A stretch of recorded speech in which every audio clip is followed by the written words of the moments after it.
short in time. I'm just going to close the chat. So today what we'll talk about in this session is that what this program is about and our great partner, Womanium, and then a little bit about the timeline and what we expect from you, and some rules and how you can form your teams, and then our organization the organization team that have worked so hard to make this event great for you, and then we'll take some question answer.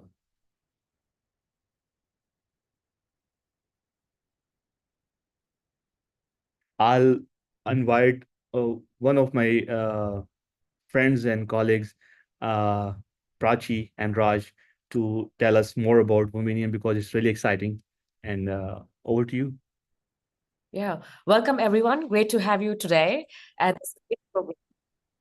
great, now I'm getting recorded too. So wonderful to have you here today. Very exciting. This is your day one of this exciting journey. So I'll be really brief, but welcome to all of you. My name is Prachi Vakaria. I'm with the Womanium Foundation. Womanium we created in 2017. It's a Washington, D.C. organization. And our goal was to create the scientific leaders of tomorrow. And how do you become a scientific leader? The way leaders are created is any leader is one that can look beyond the horizon, that one that can look at least 5, 10, 15 years away and anticipate future technologies, future trends, and act accordingly. And that is what I want to create with all our programs, is the scientific leaders of tomorrow. And the way we do that is training them in advanced scientific domains. That includes one of our earlier programs in national defense with DARPA. It includes programs that we did with ARPA-E on cutting-edge energy technologies, with the National Institute of Health on combining computational neuroscience, so computation and neuroscience and understanding how the brain works. And since 2022, we have Dr. Malu Slot from NIST, who's helped us create now the world's largest scientific quantum training program in the world. This training program we've run concurrently since 2022, so 2022, 2023, 2024. Last year was in fact our biggest program, where we had over 4,500 people joining this program, and where we had over 2 months of consecutive training sessions with some of the top people and scientists in the world in the quantum domain, and where today we've given certificates to a number. And in fact, many of them have later come and joined the quantum sector, be it in the private sector, joined government national labs, or joined us in something called the Quantum Solutions Launchpad, which my colleague Vardhan will share later today.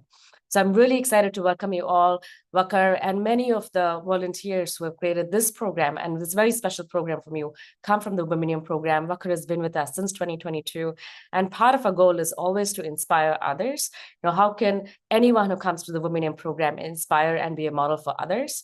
And this is where we're really proud to see the leadership Vakar and the whole team has taken to create this exciting program for you. Raj, any words you'd like to add? Good day, everyone. Welcome to the day one of the Superconducting Quantum Hardware Workshop. I know that you're going to learn a lot of things and also have a lot of fun doing it.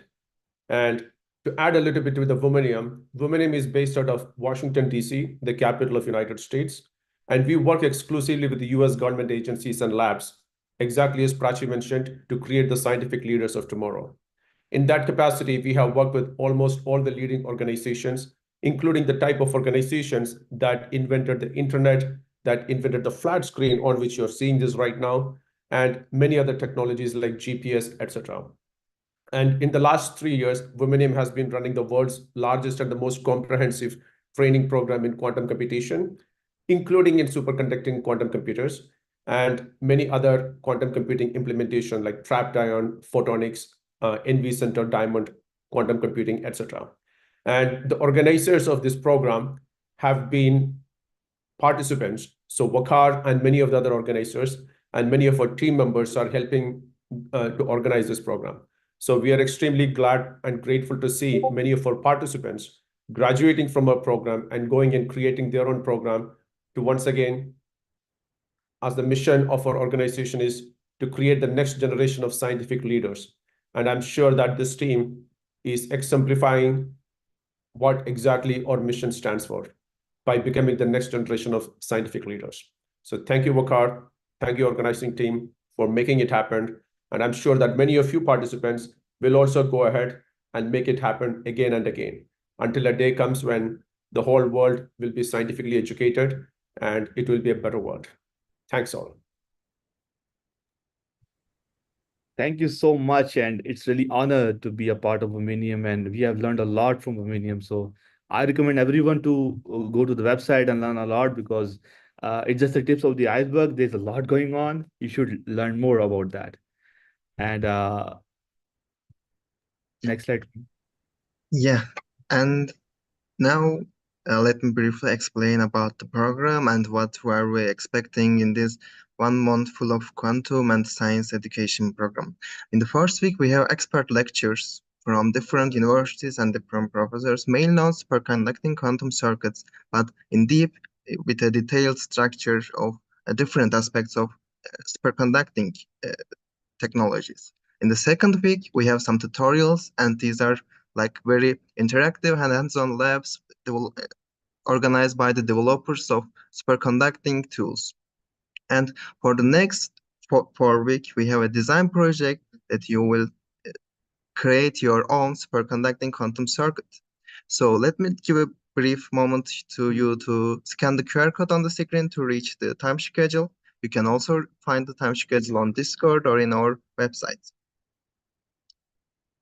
And now, I am sure a lot of you have lots of questions about projects and how we should form our teams. So this is a brief about what you expect.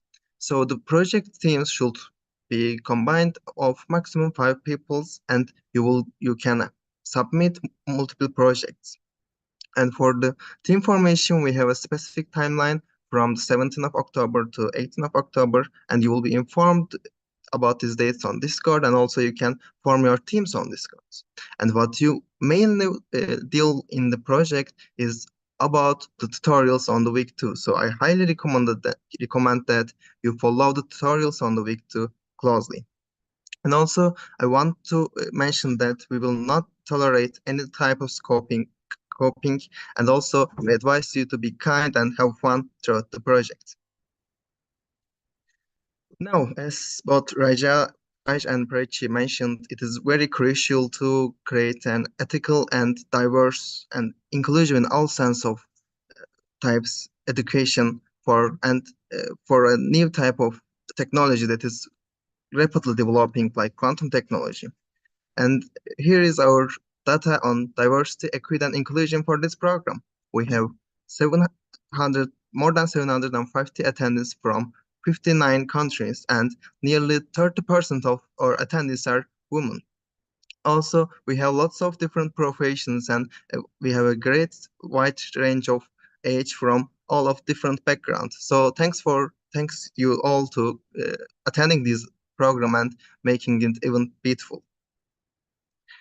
Now, I also want to give a great thanks to all of the organization team. There was really like a great hard work behind this program for months, and I hope this program will make a breakthrough in your quantum career.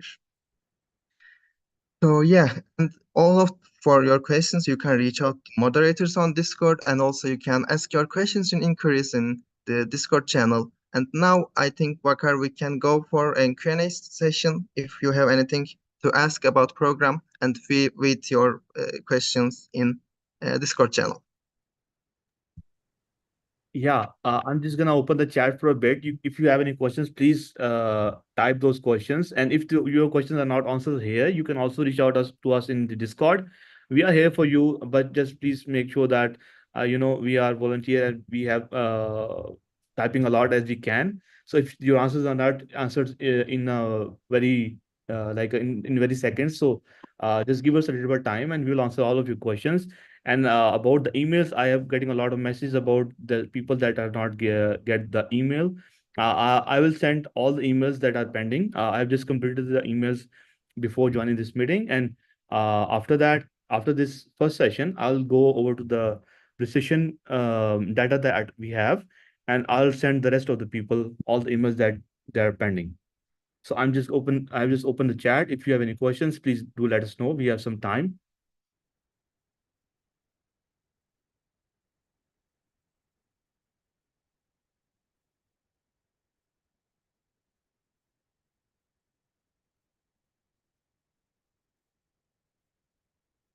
Yes, every lecture and tutorial will be recorded, and we will share those with you. We will also trying to get the presentation as well, and we will share that with you as well.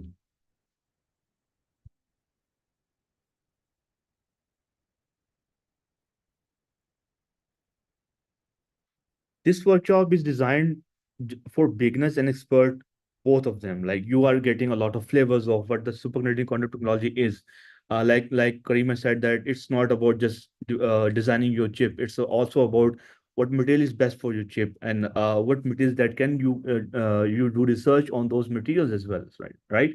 So it will give you a lot of flavor, and then you will understand about a lot of different techniques that people are used to design those chips. So basically, it's a lot of like an exponential thing. You have a little in the middle, you will have a little spike as well, but you will have a team there. You can just ask us some questions. You can learn, and you can try to learn from this event. This is the main goal of this event. And we will answer your questions. If you have any technical questions, we will also answer that in the Discord.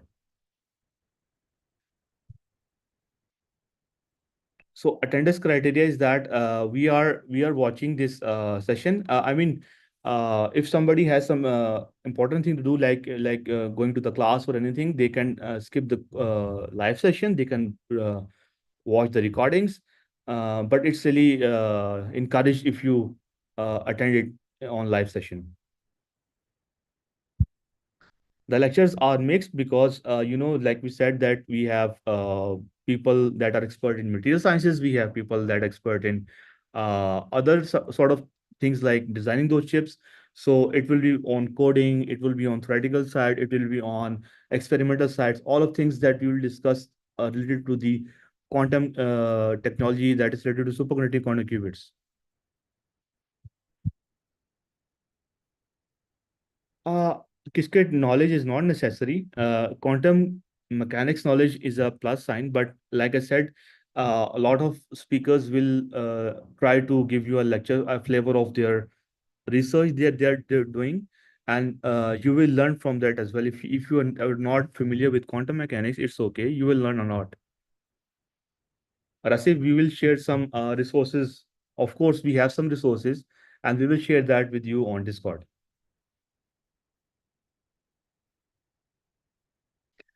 This is a very good question, that how the projects will be assigned. So it's basically a more open thing. We will share the project detail with you, and we will also have a very separate session for you to ask a lot of question about projects after the tutorials.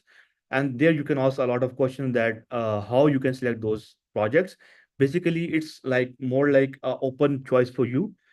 You can form your teams. You have also seen that on Discord, that there is a separate channel for team formation, and then you can create your own teams. And we will share of course, the project with you, and then you can just select the project that you feel comfortable with. And there will be some prizes, and of course, there will be some academic. You have some academic benefit out of it.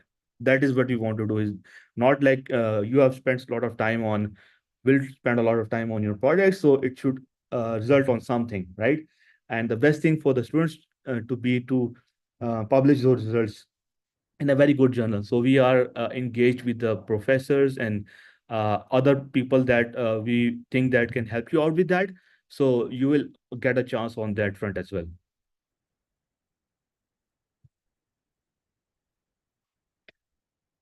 Uh, yeah, it will be helpful for you if you are doing engineering on computer engineering or electrical engineering. But again, it's the thing that you should learn. Like we are giving you the flavor of the field, what this field is about, and like how you can see different section of this field, right? So I hope that it will help you in pursuing your bachelor's degree, but I'm not sure what specific part it will help you out. But in the future, if you are passionate about doing research in quantum technology, of course, this will help you out to select some certain research areas that you want to be in.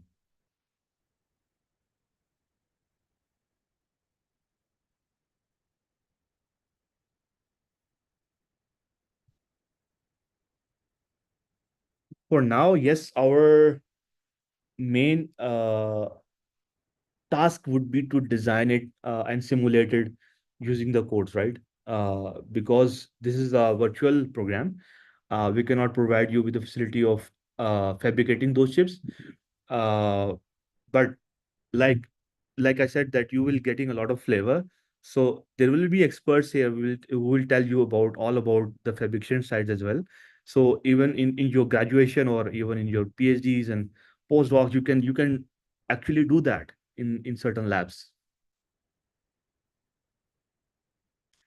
Another very good question by Amar is that registration is open. We decided that to give that be it open for people around the world, because we are giving this opportunity to everyone. So the registration will open for like 20th of October, because after that you have to actually work on the project. So if you are joining today, or if you want your friends to join tomorrow, you can do that.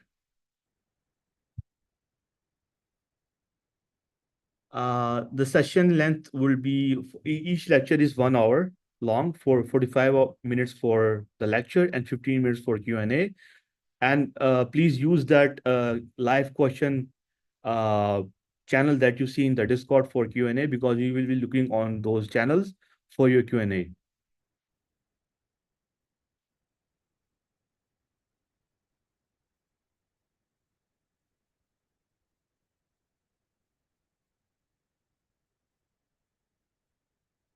We are monitoring the Zoom for attendance.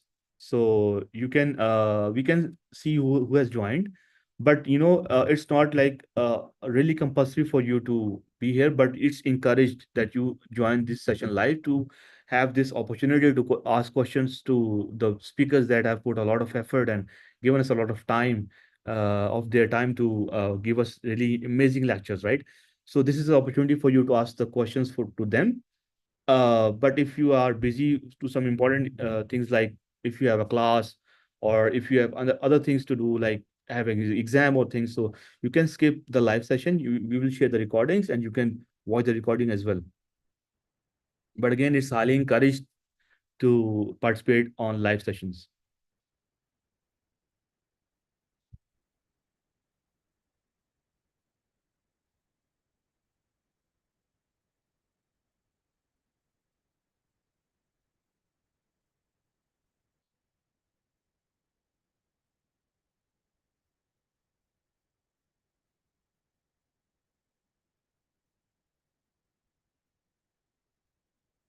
Kareem, if you want to take a few questions.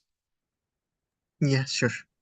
There is a question from Raj and a specific quantum chip EDA that we will be using.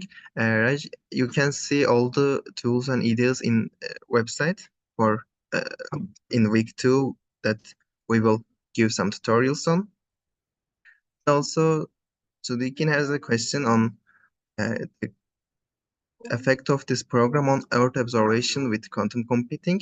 Sudikin, you may think this as an alternative way of developing quantum computers and how to make them. Like you are using actively, you are quantum advantage by using your quantum computing for data extraction on Earth observation.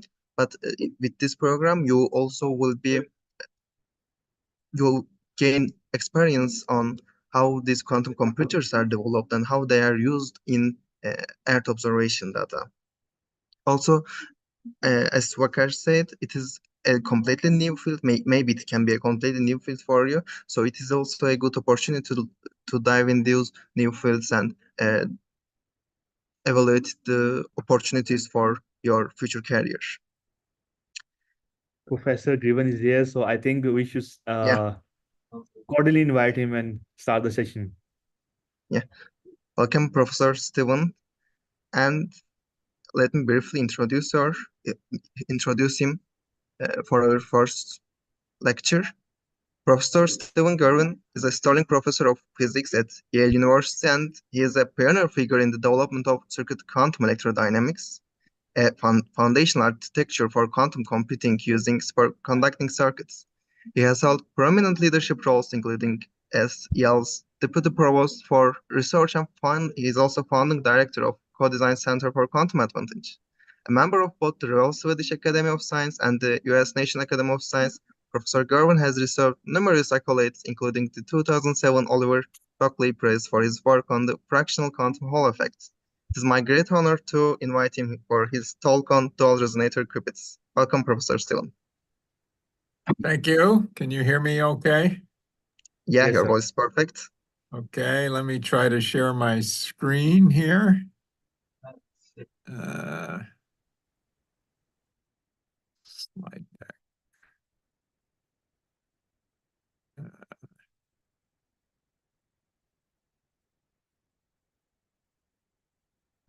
Okay, and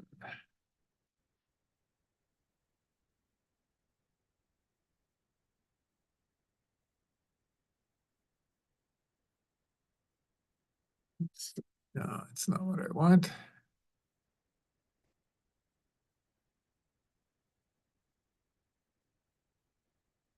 Laser pointer, hide the controls. It takes a while to get going here, sorry. Okay, so you should be able to see everything now, okay? Yeah, everything is perfect now. Great. Okay. So it's a pleasure to be here and see so many people online from around the world.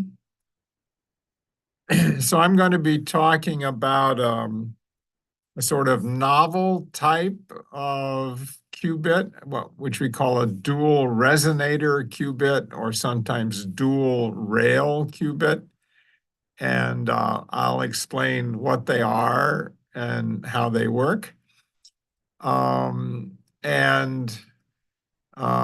first point you, if you're a computer scientist interested in learning about, if you know a little bit about qubits, but you want to learn about how to use harmonic oscillators in your hardware. For us, the harmonic oscillator is a microwave resonator, but for people who use cold atoms or ion traps, the harmonic oscillator is the mechanical motion of the atoms or ions. And this huge paper is it's not really a review. It contains many original results, but it tries to be very pedagogical to help teach people about these hybrid systems that contain both traditional qubits and harmonic oscillators. Let's see. There we go. So the particular system that I'm going to be talking about is a superconducting hybrid quantum processor. We'll call qubits things that have two levels as a discrete variable or DV system, and harmonic oscillators, which have a infinite ladder of states corresponding to 0 photon, 1 photon, 2 photons, 3 photons in the resonator. We'll call that a continuous variable or CV system. So here you see a kind of theorist's drawing of what a hybrid system might look like. There's a series of microwave resonators, just aluminum boxes about 1 centimeter on a side that can contain microwave photons, which bounce off the walls of the superconductor at low temperature. And each one of these is coupled to a traditional superconducting qubit, perhaps a transmon qubit. It's an anharmonic oscillator in which we can focus on just the two lowest levels. And then connecting these microwave resonators is a microwave controlled connector called a beam splitter, which can transfer photons, microwave excitations, from cavity to cavity to cavity to cavity to do long distance communication. If you're familiar with a trapped ion processor, you have a series, the qubits are ions, ionized atoms, held apart by the Coulomb repulsion of the charge and held together by external potentials. And the boson degree of freedom, the oscillator degree of freedom, is the mechanical oscillation of these atoms back and forth. And each atom or spin is coupled to all of the oscillator modes. Here in this hardware, each qubit or spin is coupled only to a single mode, but then the modes coupling can be turned on and off using these beam splitters. So this has a number of technical advantages, but we'll use a lot of the ideas that have been developed for trapped ion quantum processors to perform gates in this type of architecture. So this is just a very general structure, but the particular thing I'm going to talk about in this talk is what we call dual resonator or dual rail erasure qubits. So we're going to treat a pair of these harmonic oscillators as the carrier of the quantum information, the logical qubit.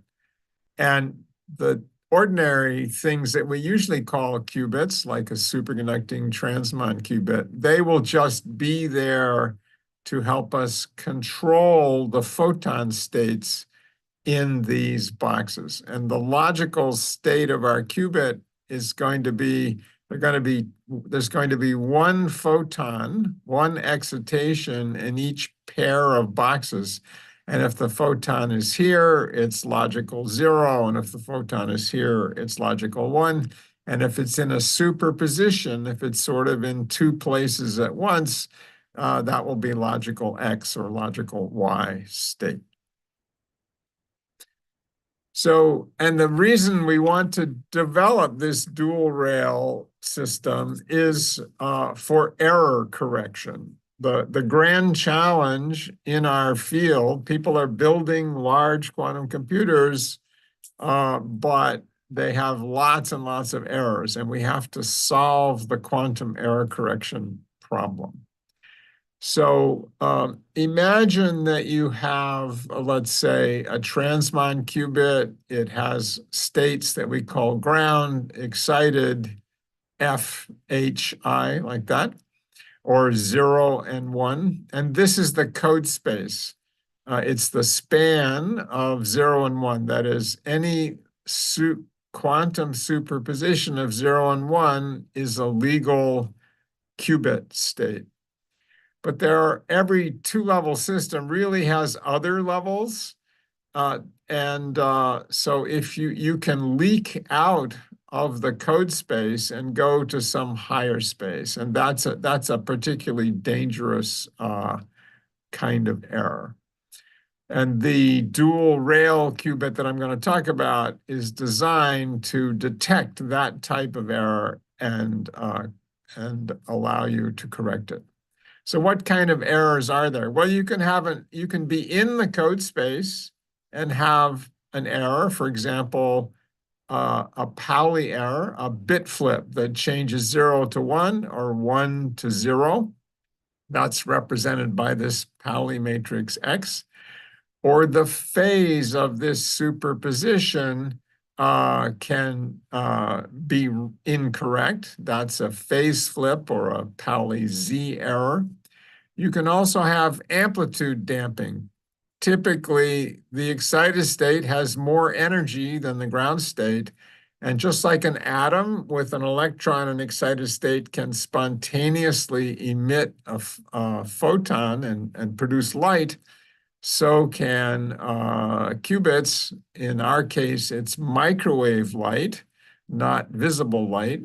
And you can have amplitude damping, just like similar to a damped harmonic oscillator. And those are non-unitary errors, which go one way. You can go from 1 to 0, but typically not back. Then there are these leakage errors where you go from inside the code space to outside the code space. So to repair a leakage error, if we know somehow that it happens, we have to put the system back into the code state. But we don't know whether it was originally in 0 and leaked out, or originally in 1, or in a certain superposition of 0 and 1. All we know is that it leaked out. And so we don't know what state exactly to put the qubit, to reset the qubit back into. And so typically, when we go back into the code space, we produce an error. Sometimes we're lucky and we don't, but in general, on average, there's an error. And this typically represents what we call a depolarizing error channel, that it's just a random error, could be X or Z or Y or anything. So when you put this, if the state leaks out, we have to put it back, but we don't know what state to put it into. So my colleague Shruti Puri, working in collaboration with an experimentalist, Jeff Thompson at Princeton, has been thinking very hard about these different kinds of errors. And there's a hierarchy in terms of how easy they are to correct. So the most dangerous errors are leakage, that take you out of the code space and you don't know it. Pauli errors keep you in the code space, but still make errors. And then the easiest to correct, it turns out, is what's called an erasure error. It's an error in which you've leaked out of the code space, but a flag goes up and tells you which qubit had the error. And because you know where it happened, it's easier to fix. And so errors at known locations add less entropy to the system. You don't need to make measurements to find out where the error is. You already know. And so what we want to do is to convert a leakage error into an erasure error, find some way to detect the location of the leakage error, raise a flag, and convert it from the worst kind of error to the best kind of error. And then we can reset. We know this qubit has leaked. We know which one it is. We want to put it back in the code space. And when we do that, we will produce a Pauli error, but we will know which qubit has the Pauli error, which then makes, if you build this qubit into a larger error-correcting code that can correct Pauli errors, it will be easier to correct because you know the location of the error.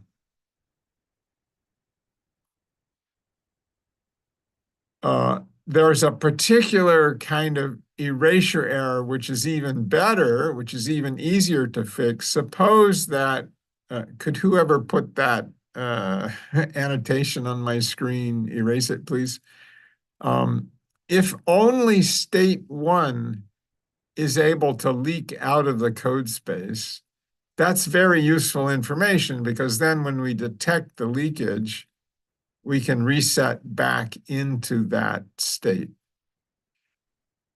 There still could be an error because you might have been in a superposition of 0 and 1, and the environment made a measurement, because when you leak out, the state collapses to have been in 1 and now is in 2. So when you put it back, it's only partly corrected. But on average, the errors are less severe if you know which state to put the qubit back into. Okay, so so here's the big picture. Errors are easier to detect than correct. Errors at known locations, which we call erasures, are easier to correct than ordinary errors. And so that has a big implication for your architectural design. You should design an inner code, some sort of code like this dual resonator code that I'm going to tell you about, which can detect errors. And then you assemble together many such qubits that can detect errors, leakage, converting them to erasure. And you build an outer code which can, if this guy has an error and it leaks and then you put it back and you have a Pali error, that you can correct that. So the goal is that the inner code, the one that detects converts leakage to erasure, passes errors up to the outer code at a rate which is far below whatever the error correction threshold is for erasures. And so if the probability of erasures is like 1/10 of the so-called threshold value, then you get to the probability of a logical error in this big code will be some large power of this tiny number, like 1/10, and therefore be exponentially small. Here, D is related to the size of the outer code, how many physical errors in here it takes to produce a logical error in the outer code. And it turns out that erasures have this really nice feature because you know where they are, they're easier to correct. And a code that has distance D, that is, if you had D physical errors in the inner code, you could convert one logical state to another logical state, 0 to 1, for example. Typically, this exponent is D minus 1 over 2. But for erasure errors, it's twice as big. So that can make an exponentially large improvement in making this even smaller. Okay, so basically the idea is you build these qubits which are able to raise flags saying something bad happened here, please come and fix it. And then the outer code has an easier time fixing those errors because it knows where they occur. So for example, Shruti Puri and Jeff Thompson have several papers on this topic. And the threshold for erasure errors in a so-called surface code, which is a commonly used error correcting code, you can have very low error probability if the probability of an erasure is less than 5%. Whereas for ordinary errors whose locations you do not know, the surface code has a threshold of about 1% per gate operation. So the threshold is higher, and so this threshold is 5 times higher, so you can tolerate more errors. And this exponent is twice as big. So it's hugely easier to correct the errors in this situation. Okay, so now I'm going to tell you about this novel form of qubit, which consists of 2 microwave resonators, 2 hollow aluminum boxes holding microwave photons. And the energy levels of an oscillator are evenly spaced because you can have 0 excitations, 1, 2, 3, 4, and those excitations are microwave photons. And as I said, the logical states are those of one photon shared by two resonators, A and B. Zero logical will be when the photon number in the left cavity is 1 and the right cavity is 0. And logical 1 will be the other way around. The photon, instead of being here, is over here. So those are the two states, but of course it can be in a superposition state where you're uncertain which box holds the photon. They're in a coherent superposition of both possibilities. It turns out that this setup has a very favorable hierarchy of different types of errors. The dominant error is actually leakage out of the code space because the photon disappears. It leaks out of one of the cavities, or there's some electrical resistance somewhere inside the cavity which absorbs the energy. And so you go from one of these states in the logical space to the vacuum state where there are no photons in either cavity. And it turns out we have a way of detecting that, which will raise the error flag. Now, the Pauli errors, like the Z error, which is a dephasing of the superposition of the photon here and the photon there, is extremely weak. Dephasing is caused by frequency fluctuations of the individual oscillators. But these aluminum boxes are machined in a machine shop. They're a centimeter in size. They are held near absolute zero. And it turns out there's almost no dephasing of these cavities. The primary source of dephasing is actually the transmon qubit, which is coupled to each of these to help us produce these single and control these single photon states. Pauli X and Y involve a bit flip. They move you from this state to that state. That's extremely rare because in order to go from this state to that state, you would have to lose this photon to a damping error, and then you'd have to have a heating error, which created an excitation in this cavity. And both of those are rare events, and the product of two of them is extremely rare. So rare that it's been hard for us to measure how often they occur. We can only set bounds on it.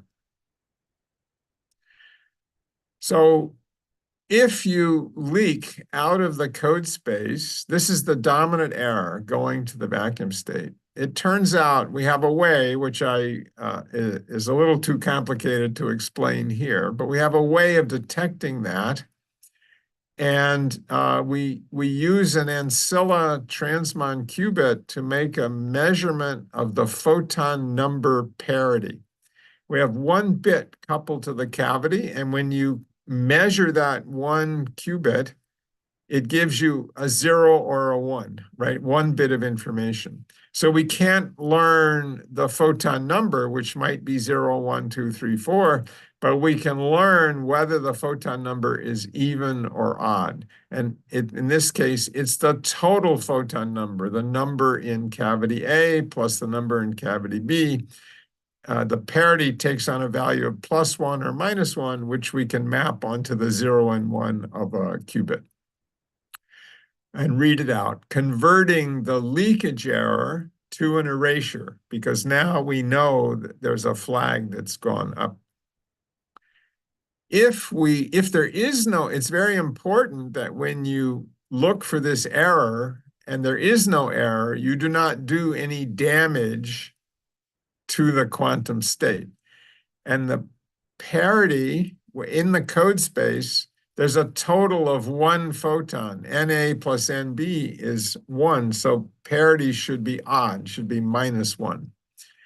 And the code words are eigenstates, quantum eigenstates of the total photon number, and therefore measuring it does not damage a superposition of logical 0 and logical 1 because it's an eigenstate of the thing you're measuring. That's very, very important. You don't want to destroy the qubit by trying to see if it has an error. So how do we do single qubit gates on this dual resonator qubit? Well, it turns out that you can just use a beam splitter, which causes photons to hop from one cavity to the other. So the Pauli X operator can be written in terms of these raising and lowering operators for the harmonic oscillator. A dagger creates a photon in mode A. B dagger creates a photon in mode B.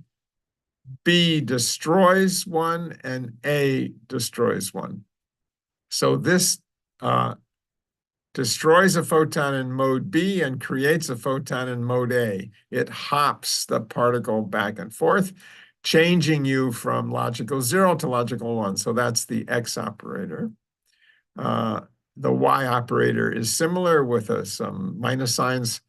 And the Z operator that measures whether you're in logical 0 or logical 1 is just the photon number difference between the two cavities. When the photon is A, in mode A dagger A is 1 and B dagger B is 0. So Z is 1. And when the photon is in mode B, the number is 1 here and 0 there. So Z comes out to be -1. So we can do single qubit rotations around the X and Y axes, just turning on this beam splitter that couples the two cavities. And that's very simple and very fast and efficient. So this dual rail idea, storing a photon in one of two places, has a very long history going back 30 years. And there's parallel work around, slightly ahead of ours, actually, by a few months, from the AWS group using a pair of transmon qubits coupled together to be the dual rail. But what I'm going to talk to you about is having a single photon shared between a pair of microwave cavities. And you'll have these slides available in PDF format later, so you don't have to write down all these references right now. So now I'm going to tell you about, I'm a theorist, but I'm going to tell you about experiments on these dual rail or dual resonator qubits performed by my experimental colleague, Rob Sholkoff, in his lab at Yale, and also in collaboration with a startup company, Quantum Circuits Incorporated. And this work was published in Nature Physics quite recently. Okay, so the goal of the first experiments, right now the status is we're experimenting with one pair of resonators studying one dual rail qubit, and we're just beginning now to do experiments on multiple dual rail qubits to create the outer error correcting code. So we want to validate the model of this and the hierarchy of errors that we claim should be very favorable. Most of the errors are leakage, which we can detect, etc. We want to measure the fidelity of single dual rail gates using these beam splitters and do precision metrology on this hierarchy of errors to see if it's, when the error rate is very small, you have to be very, very careful in how you make the measurements. And we want to see if the data from this predicts that if we were to build a large array of pairs of cavities of dual rail qubits and make a surface code or a color code or some other outer code to correct the errors after we fix the leakage errors, whether it will be below threshold and will work, in other words. Okay, so the cavity, which we sometimes call Alice and Bob, A and B, have, if you put one photon in them, it stays in there for about 600 microseconds in Alice and 350 in Bob. Each one has a transmon qubit coupled to it, which with a lower lifetime and a lower coherence time. And this is sort of the grand challenge for us. We like the cavities because they have long lifetimes, even up to 30 milliseconds, even 2 seconds. People have built microwave cavities with 2-second lifetimes.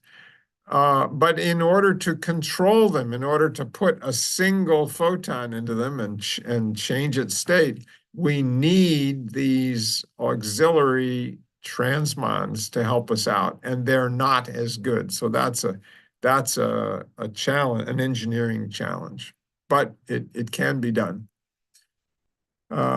Here, I guess, instead of Alice and Bob, they're called Art and B. And the way we do the beam splitter has improved by a factor of 100 in recent years, and you can see these papers. And that's why we got excited about doing this. So the way we do the beam splitter, you could just in regular optics, a beam splitter is a partially silvered mirror. It's a passive device. You could just open a little hole between the cavities and the photons could hop back and forth. But then you wouldn't have any control on how fast they're hopping, et cetera. So we put here something similar to a transmon qubit or a device called a snail. It's another nonlinear element. And you pump it with microwaves, and it turns on the beam splitter. And you can turn it on for a precise length of time and turn it off. You can adjust this beam splitter amplitude using microwave tones. So it's a kind of controllable beam splitter. And you can use it to Robbie flop the qubit from between the two logical states. So here you see the population of photons in the B cavity, and the Rabi oscillations are so fast they don't look sinusoidal, but I'll show you in a second they are. And you see the contrast is slowly falling. The upper part is going towards zero because at some point you lose the photon, and then you're not going to have a photon in cavity B because there's no photon at all. But the Rabi oscillations can also be dephased, which causes this very slowly to rise. So let's look. The beam splitter is moving the photon back and forth every 100 nanoseconds. So let's zoom in on a little 100 nanosecond time slice here. And now you can see the coherent oscillations of the population in the cavity, in the logical states, so logical 0 and logical 1, as the photon is shuttled back and forth between the two cavities. And this is a very, very, so it's fast, 100 nanoseconds, and very high fidelity. The fidelity of swapping a photon from here to here, so just doing half a Rabi flop, is 3 nines, which you can see here. After 2,000 gates, there's still some coherence left. But because we have this technique for detecting that we lost a photon, we could post-select away those cases where we lost the photon, and then the fidelity is almost 4 nines, 99.98%. And you see you go much longer without, and now the decay is only due to dephasing errors, which are much smaller. So we're already learning what we wanted to learn, that indeed the leakage errors, which are rare, that's good, but the dephasing errors are even rarer. So how do we read out the qubit at the end? Well, we have a technique using, again, microwave tones, which we bounce off, let's say, a transmon qubit in a cavity, and we measure the phase of the microwave that comes back, and it tells us whether we're in the ground state or excited state, that is logical 0 or 1 of the transmon. And if you prepare the qubit in G, you will read out accidentally the wrong result only about 1 time in 10,000. It's very high fidelity. But if you prepare the qubit in the excited state, you will mistakenly read it out as G about 1% of the time. And the dominant source for that is the fact that the transmon has a finite lifetime. And while you're reading out, it may fall to G and change your readout signal and cause you to misassign the state. In the dual rail system, there are 2 cavities, and we get to measure the photon number in each cavity. So we get to make 2 measurements and compare them. One of them should say there is 1 photon. If it does, the other one should say there are 0 photons. And so that gives you 2 chances in the readout, and can be used to detect errors in the readout and improve the fidelity. So the logical states are 0, 1, and 1, 0 in terms of photon number, but it takes, with 1 error in 1 readout, you can go to, let's say, 0, 0 or 1, 1. Those are erasure. You have to say, oh, it looks like it's not in the code space, even though it might be, but you made a measurement error. So you have to declare an erasure. But to make a logical error, to mistake 1, 0 for 0, 1, you have to have 2 measurement errors, which is very unlikely. So that helps a lot. So if you prepare state 0, 1, then you will read out 0, 1 almost all the time. But a small fraction of the time, there'll be an error reading this guy out, and you'll think it's 0, 0. So you'll say, oh, looks like I lost a photon. I'm going to have to declare an erasure, put a photon back, reset everything, and start over. That's not good, but it is a correctable error. The outer code can correct those mistakes. It works the same way if you prepare 1, 0. So the logical assignment error is very good. It's 0.018%, because that requires 2 measurement errors. The erasure probability is quite high. It's about 6%. That's on purpose, it turns out, because the whole experiment is set up to have more false positives so that we won't have so many false negatives. Because false negatives are where there actually was an erasure and you don't realize it. Your measurement tells you everything is okay. Those are the most dangerous errors. So all positives, whether they're true positives or false positives, have to be passed up to the outer code as erasures and corrected.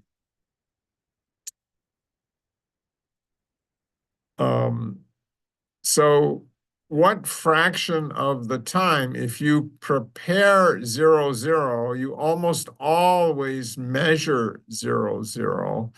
And the chance of getting a false negative, like you think it's 0, 1 or 1, 0, so there's no erasure, is only 0.77%. So that's also a very, very good number for error correction. If you measure the logical state twice in a row, because we don't eat up the photons when we measure them, we have a quantum non-demolition measurement. So you can do it twice and drive the logical assignment error down to 4 times 10 to the minus 5, extremely small. Okay, so now how do we, I told you that we want to check for erasures by measuring the photon number parity. Well, we have a trick for doing that when you have a single cavity. We have a transmon qubit coupled to it, and they're coupled dispersively. The frequency of the cavity, the energy of excitation of the cavity is completely different than that of the transmon. The frequency of the cavity might be 6 gigahertz, and the transmon might be 4.5 gigahertz. So the transmon can't absorb the photon because it doesn't conserve energy. But there's a kind of effect where the presence of a photon in this cavity shifts the frequency of the transmon. And this is called the light shift.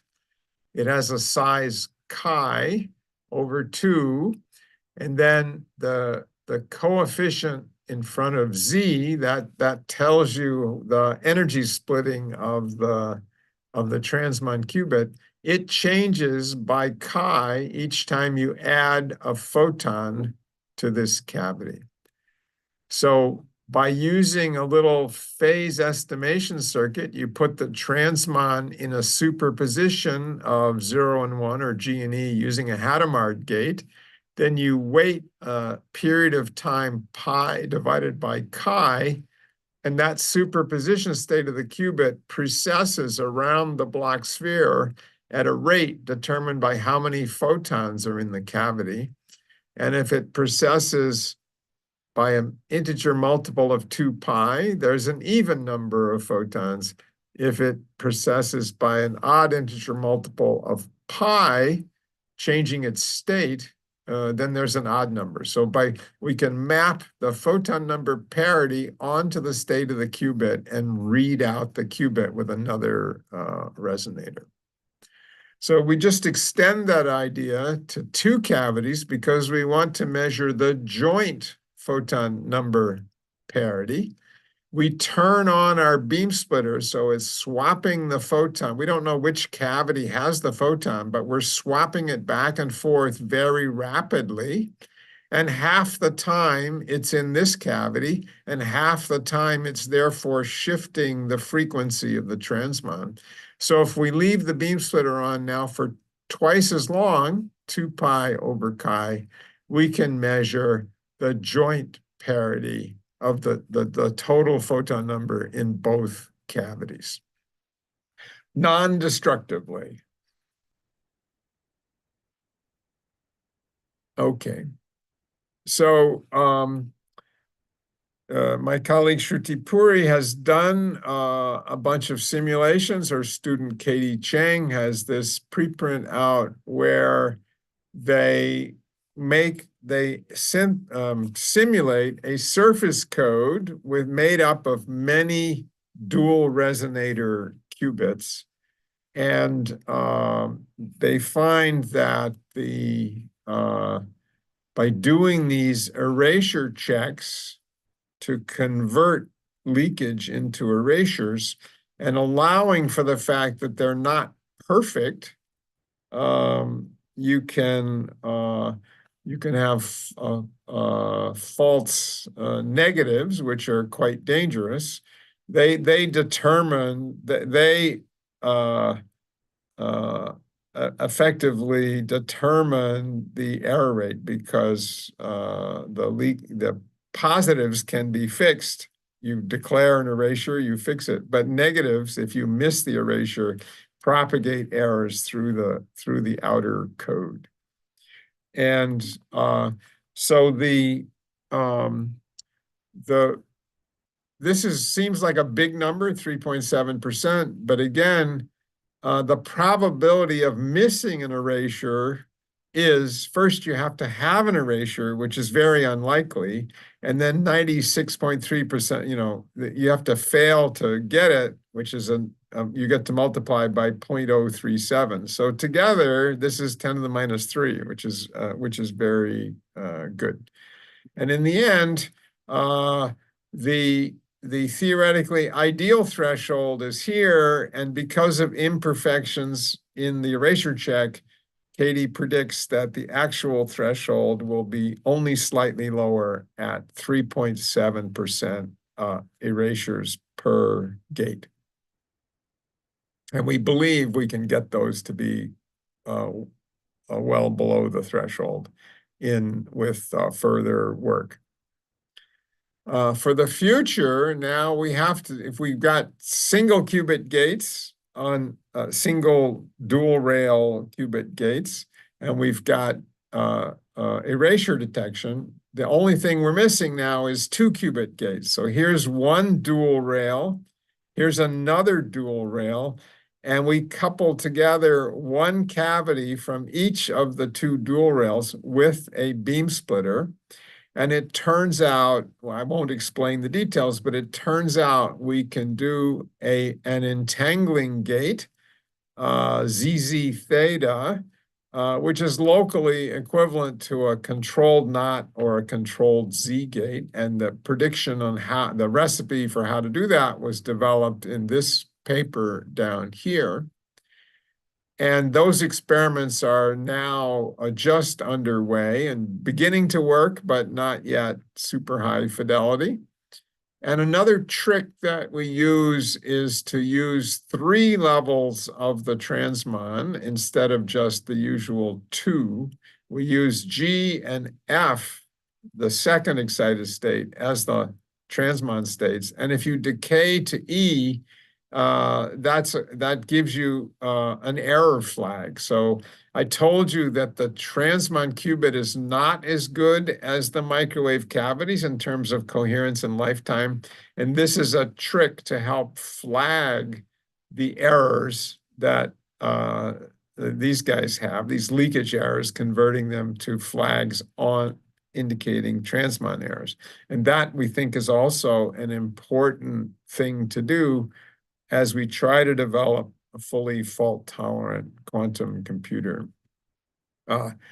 So here's a brief summary, but the bottom line is that the cavities have long lifetime and the probability of decay is about 2.2% per microsecond. The dual resonator phase flip rate is about 1/6 of this. And we don't know the bit flip rate, but it's no worse than about 1% of that. So we verified the claimed error hierarchy. And so we believe that it's worth trying to concatenate this into a large surface code or other code made of erasure detection dual rail qubits. So I will stop there and thank my experimentalist colleagues and happy to take questions. Great, thanks for the lecture, Professor Garvin.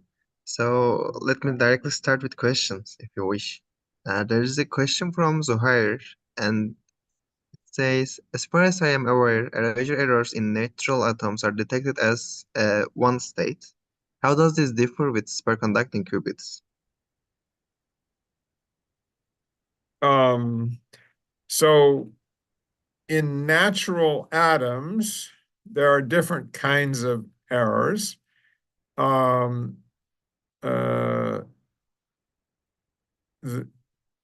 in Rydberg atoms, there can be leakage errors, and Jeff Thompson has shown that they're actually biased leakage. That is, that error, the leakage occurs in his particular way he does his Rydberg atoms. The leakage errors only occur from state 1. And that information is very useful. I'm not sure I exactly understood question. The other thing to say is, atoms have amazing coherence. They can be, 1 second. So, but the reason they have such long lifetimes is they don't interact with the environment very much, which means it's hard to do gates on them. So most of the errors in cold atom systems come from the gates. We have pretty low gate errors, but just when our qubits are sitting still, they have errors because their lifetime is not so long. So we have memory errors. Yeah, thanks for the answer. Also, another question from Hussein. He asks, "Would you please explain more about distance decode? What do we mean by distance d, and how does increasing or decreasing d affects?" Right. So the definition of the code distance is the following. If I have many physical qubits and I encode logical 0, it's some entangled state of these many physical qubits. What's the smallest number of physical errors among those many qubits that I could make, which would convert it from logical 0 to logical 1? That's the definition of distance. And the surface code, which is sort of made of a square of, see if I can go back to my, here. So the surface code has a big array of qubits, and it turns out that the distance is equal to the length of one side. So if there are d by d qubits, so d squared qubits, the code distance is square root of the total number of qubits. It's the length of the side, d. So you literally increase the distance by making the number of physical qubits bigger and bigger. For the surface code, it's pretty expensive because you're only encoding 1 qubit in a huge number of physical qubits. There are more modern codes called low-density parity check codes where you can encode many logical qubits using some large number of physical qubits. So it's more efficient. You get more logical qubits out of it. And the code distance just depends on how many physical qubits you have and what particular code you're using. And here's another question. Could you comment on crosstalk errors in a multi-dual resonator qubit setup? Yeah, so one of the things we like about using three-dimensional cavities is that there's almost no crosstalk error.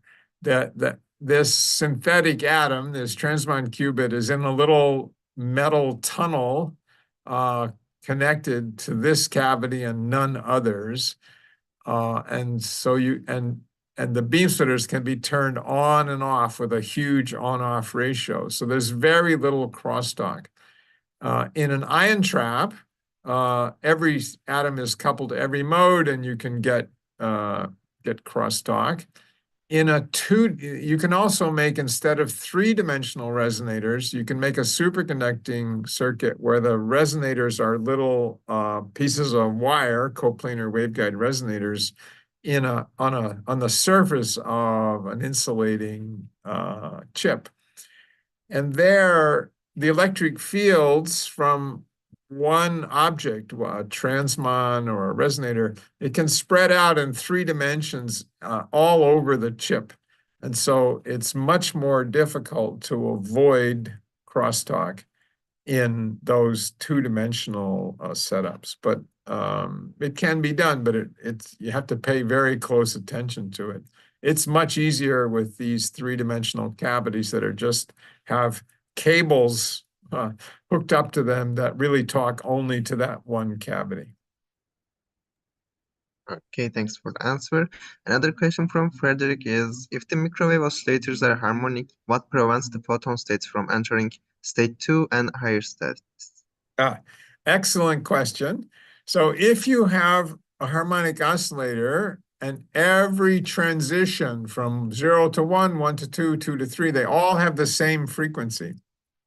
So if I just take a classical drive, I get, instead of a laser, we use a microwave generator, and we pick the frequency to match the resonance frequency of the oscillator, then you will make what's called a coherent state. You will get a superposition of 0, 1, 2, 3, 4, 5.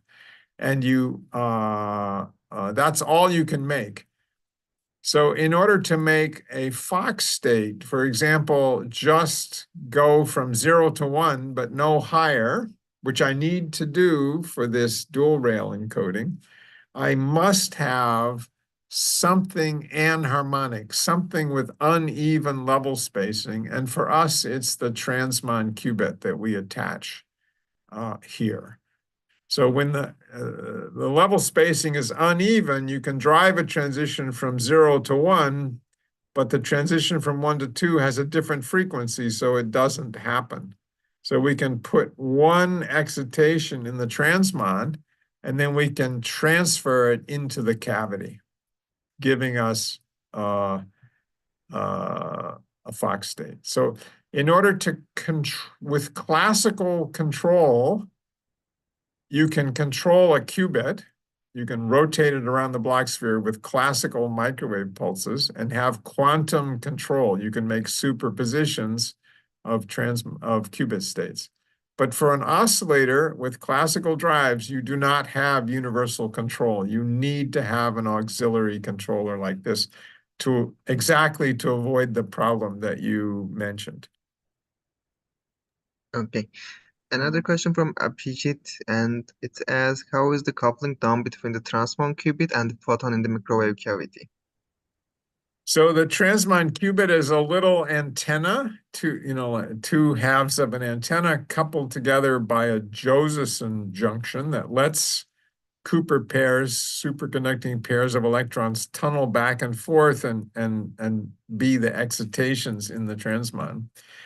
And a piece of that antenna has its nose sticking into the cavity and feels the electric field from the microwave mode of the cavity, and that's how they talk to each other. It's just like a dipole transition of an atom that's coupled to ordinary light. Okay. And Jerison asks, when dealing with errors, how don't you have degeneracy between the parity check? Because more than one level can have even or odd parity. So how do you deal with the degeneracies?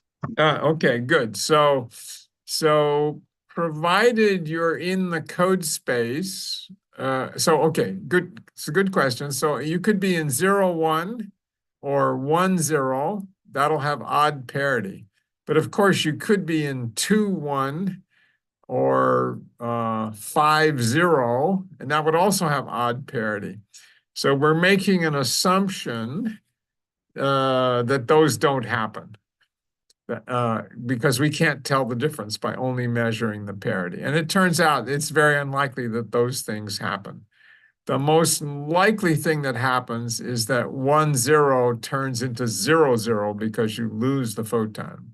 Of course, if you were in 1, 0 and this guy gained a photon, you would be in 1, 1, which also has even parity because there are 2 photons.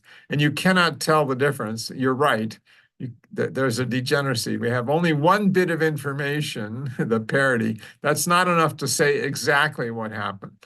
But by assuming that there's no heating and only loss, and assuming we started in the code space, then we're okay with that limited amount of information. But you're right, we don't, there's a small chance that we get fooled because there are many states that have the same parity. Thanks. Another question from Said is that I recently read an article from Caltech that says they were able to use 6,100 qubits with an average coherence time of 12 seconds. In terms of being able to solve real-life problems, What is better, having a long coherence time or having very qubits? So you're probably referring to the Manuel Endres Rydberg cold atom paper, I think Rydberg atom paper at Caltech. So again, natural atoms, certain superpositions of states in natural atoms can have very long lifetimes. That's why atomic clocks are made with natural atoms. But again, that means that it's very hard to do gates to change the state, because if they don't couple to the environment, they also don't couple to your control system.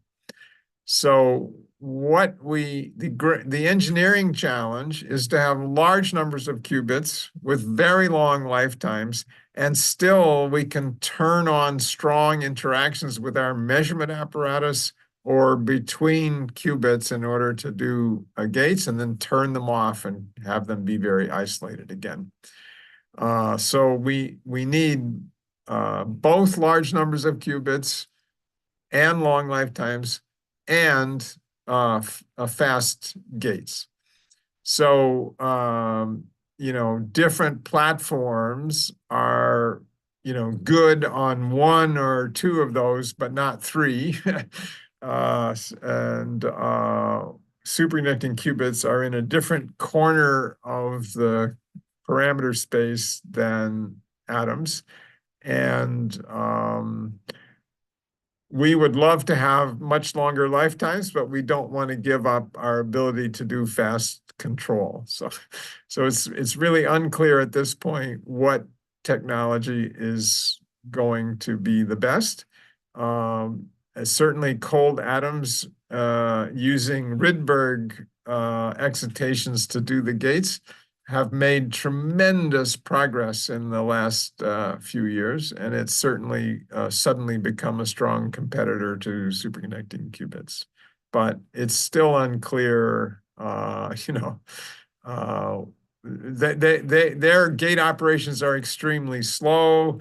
They have to move the atoms, and when they measure them, it tends to spray photons everywhere and destroy the coherence in the others. So they have to move them far away to measure them. Every technology has its own problems. Yeah, you're right. And our last question is from Wakar. He asks, which modality works better in terms of suppressing errors, cat qubits or dual-resonator qubits? Well, that's an interesting question. There's also been a lot of progress in so-called cat qubits. There's two flavors, Kerr cats and dissipative cats. They have found a way to increase the so-called T1 time, the time that you can stay in the excited state and not fall to the ground state, by a lot, but at the expense of lowering the T2 time, the phase coherence time of superpositions. But it's also a different approach, which we've also worked on here. And at this point, I don't know which one is best. But they're both very, very interesting. Yeah.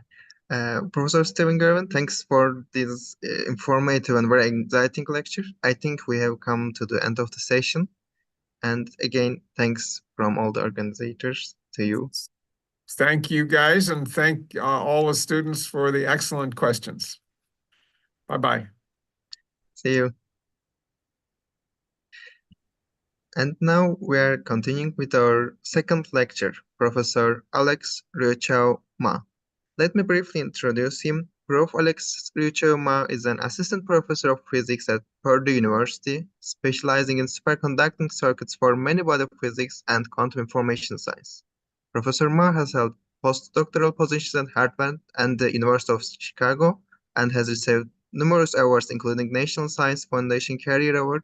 His research focuses on building synthetic quantum materials and exploring many-body entanglement in superconducting circuits. Today, he will present the synthetic quantum materials in superconducting qubits. Welcome, Professor Alex. Hey, good morning. Can you hear me well? Yeah, your voice is perfect. Okay, great. And the screen is sharing fine? It is also perfect. Okay, great. Yeah, so thank you so much for coming to this workshop, and thank you so much for the nice introduction and for having me here. So I'll try to tell you a little bit about how we use superconducting qubits and superconducting circuits to build lattices that we can use to study quantum materials in the form of quantum simulation, which is one of the many different applications you can think of for these devices.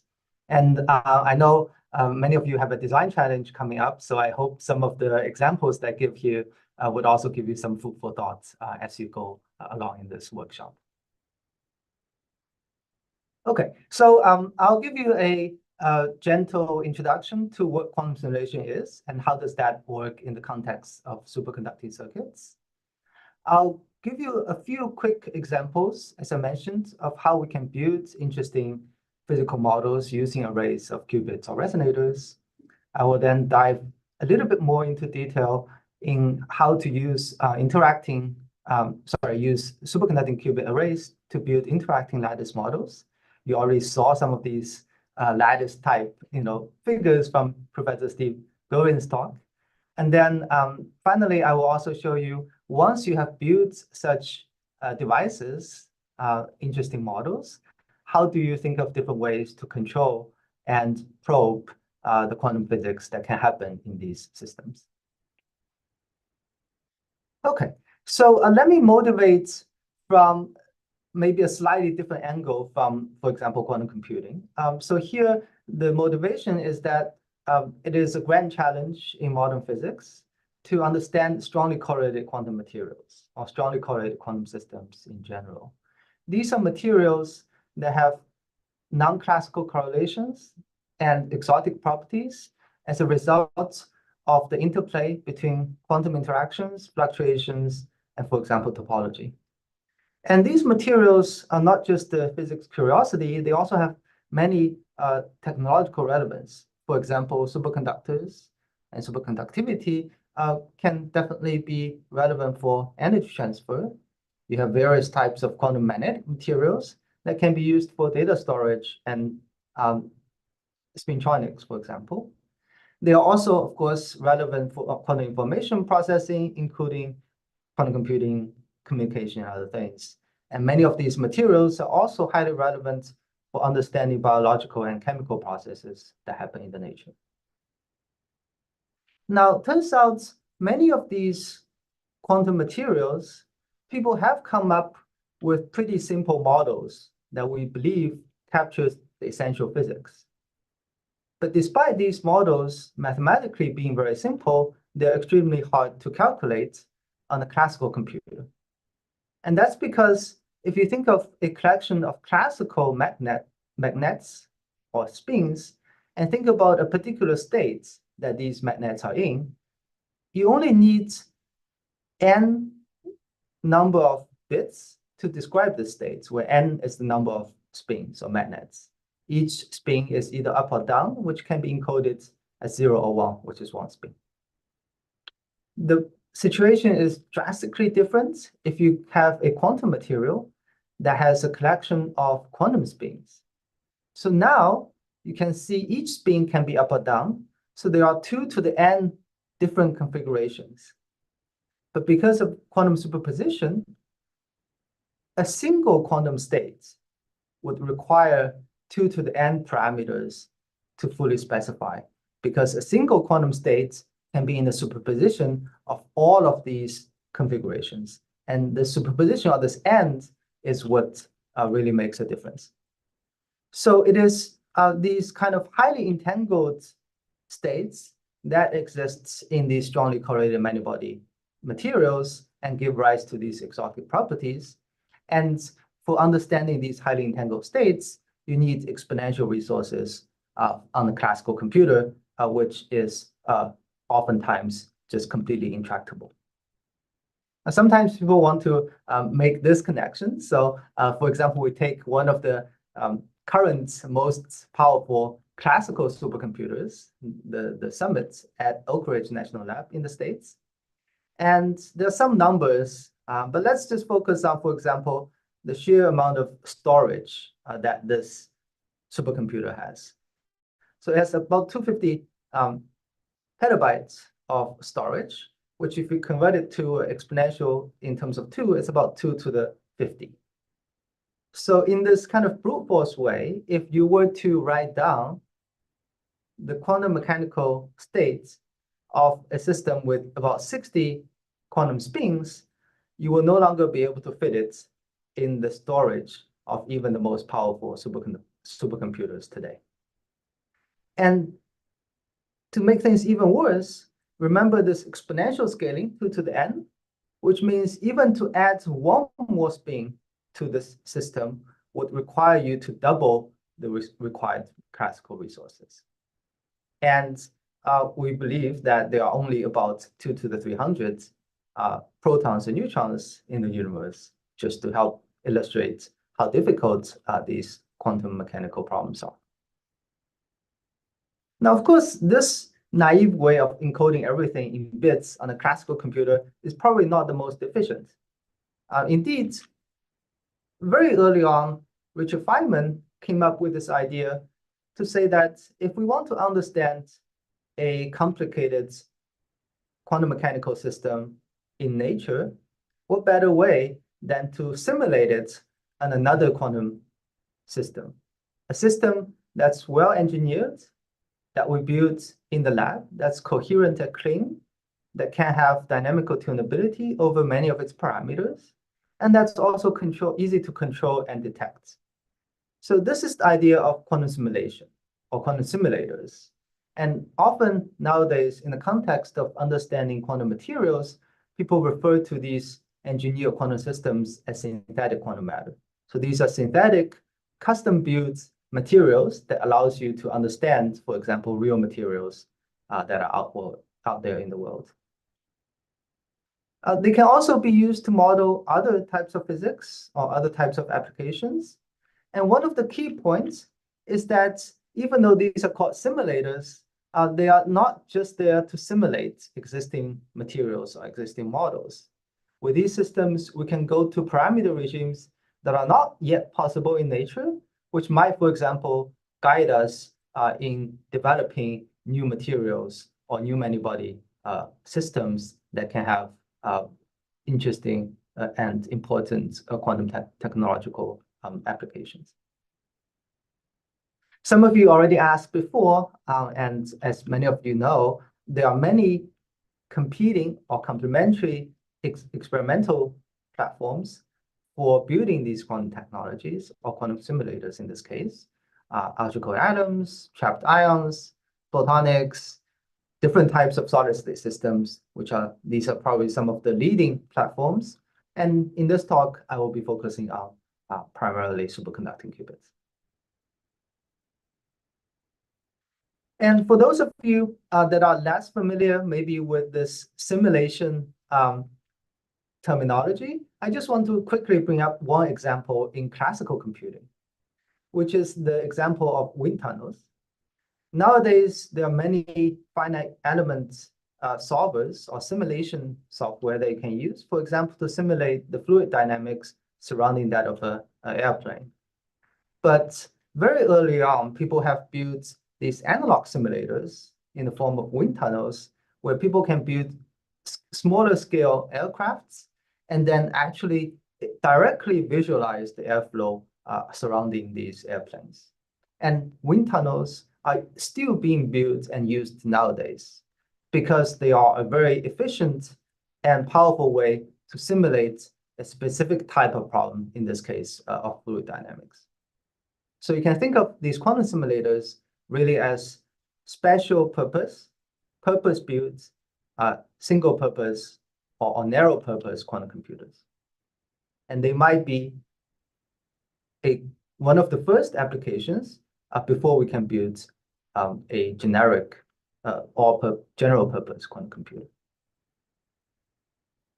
Okay, so coming back, in the case of studying quantum materials, I want to make this connection between what happens in a real piece of solid-state material and what we're building here with arrays of qubits and superconducting resonators.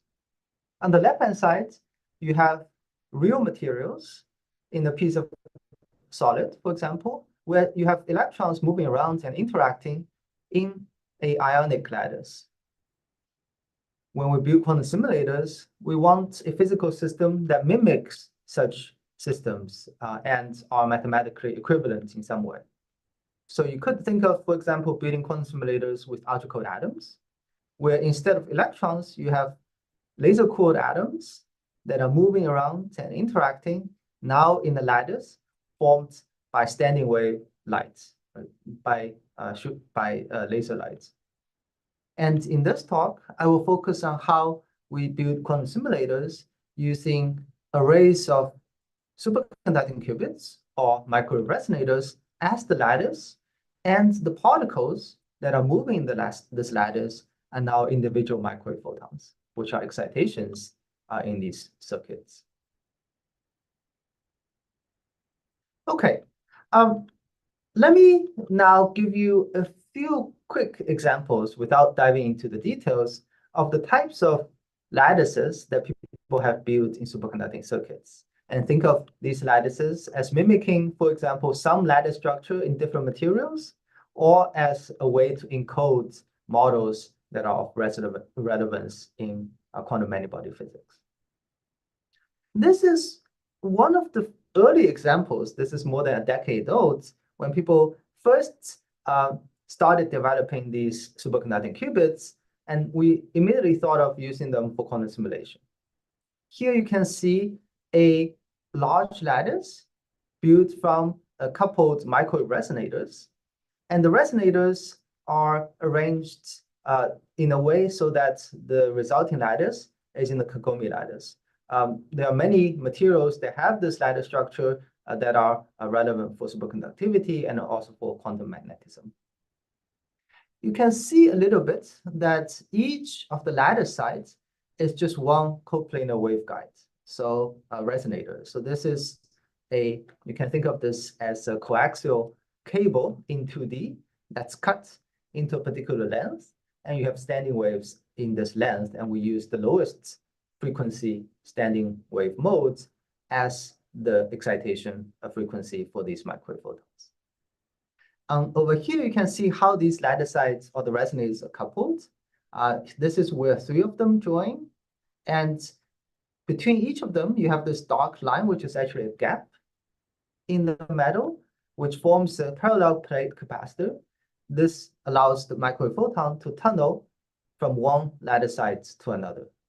So altogether, you build a coupled tight binding lattice of these microwave resonators. And I hope you get a sense from this picture and how this circuit is built that you have a very flexible platform for connecting these resonators together and coming up with different important geometries, because the shape and the connectivity, they're all lithographically defined. You can pretty much just draw the circuits however you like. And I think this is what you will try to do in some of these design challenges. I do want to point out that this is just an array of resonators, which are linear objects, and you can think of them as just classical wave phenomena.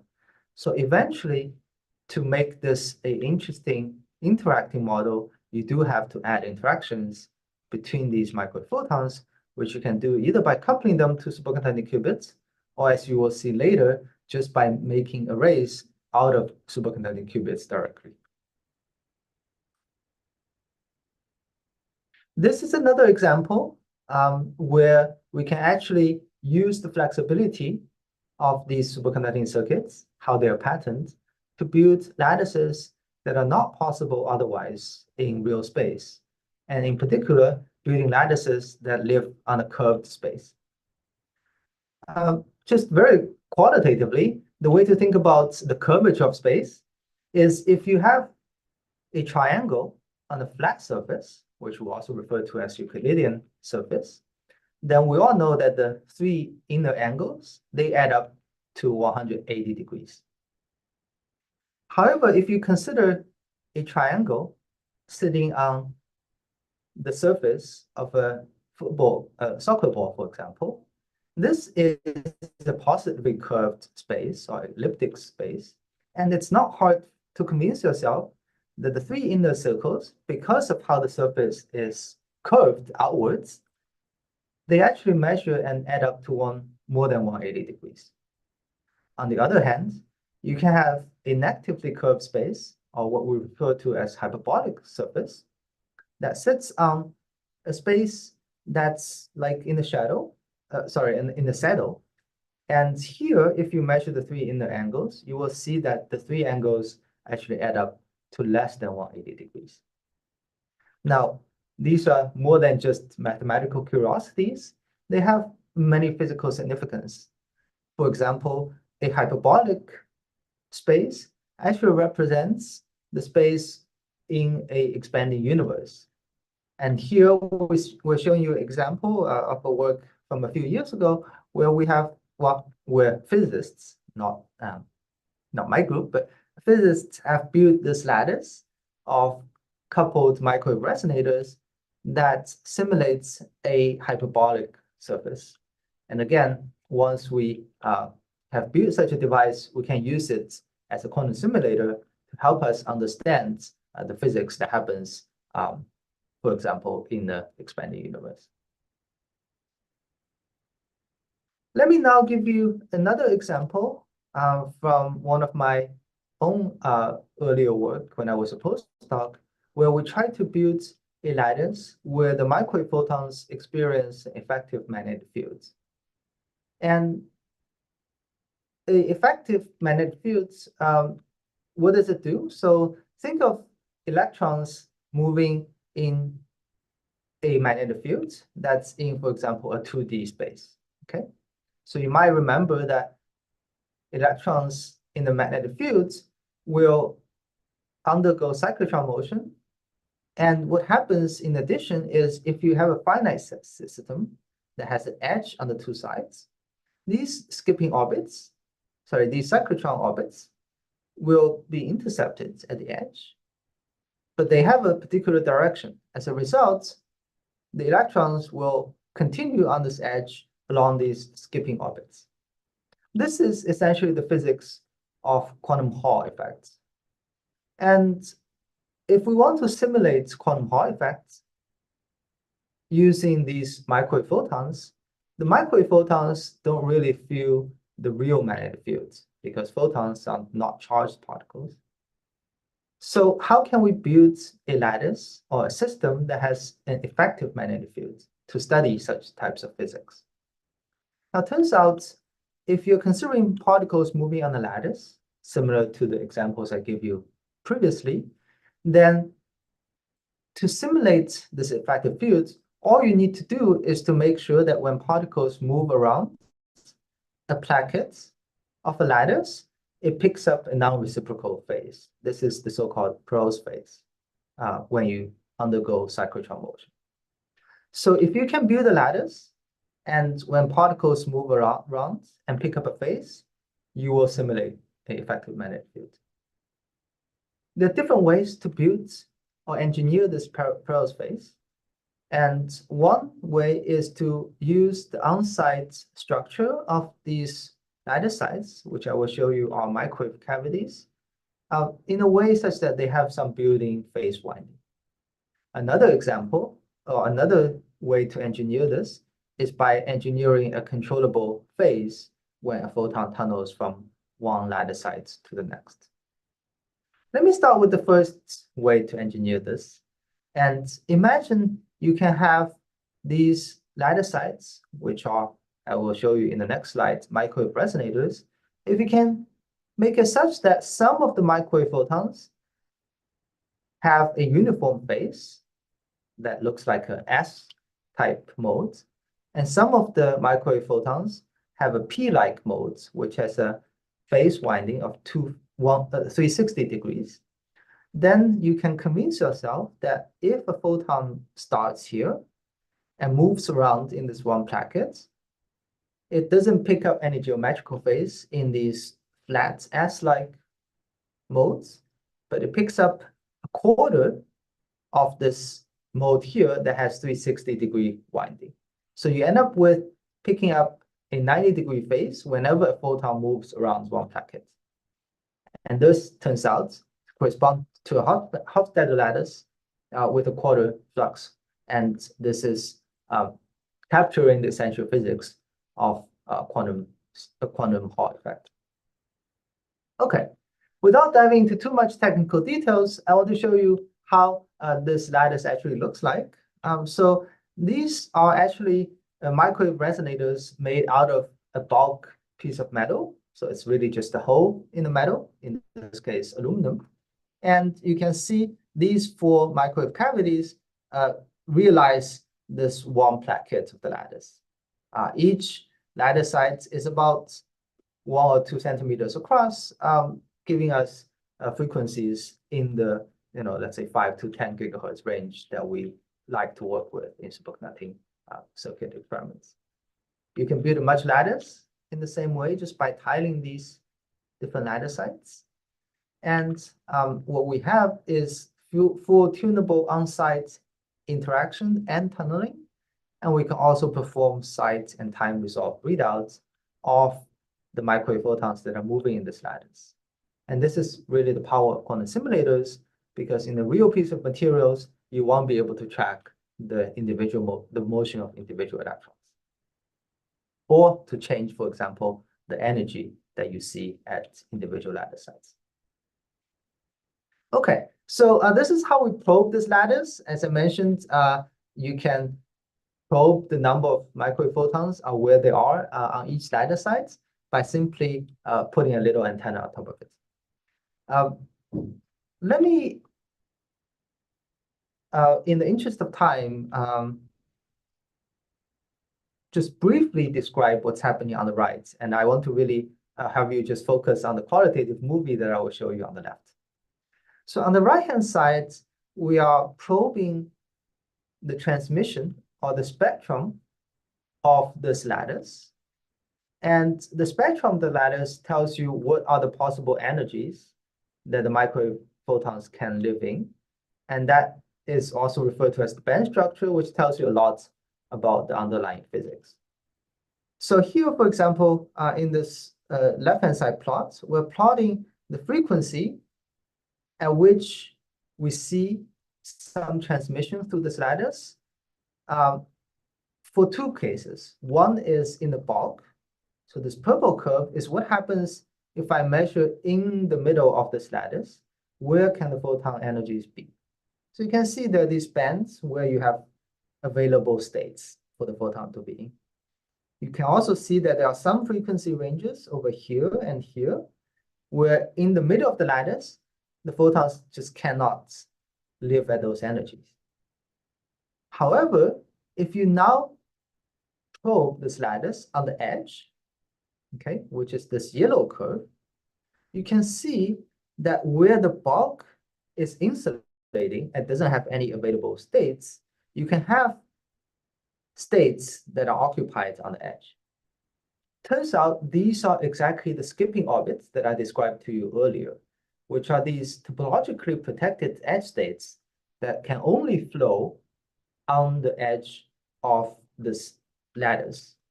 And they are protected in the sense that they only flow one direction and not the other way.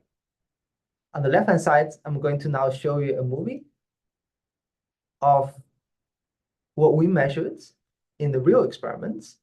If we excite this lattice on this top left corner at a frequency that corresponds to where this arrow is, this red arrow is. So remember, this is where you don't have any available states in the bulk, in the middle of the lattice, but you have these protected edge states. The color here indicates the density or the population of microwave photons on each lattice site. And let's see what happens.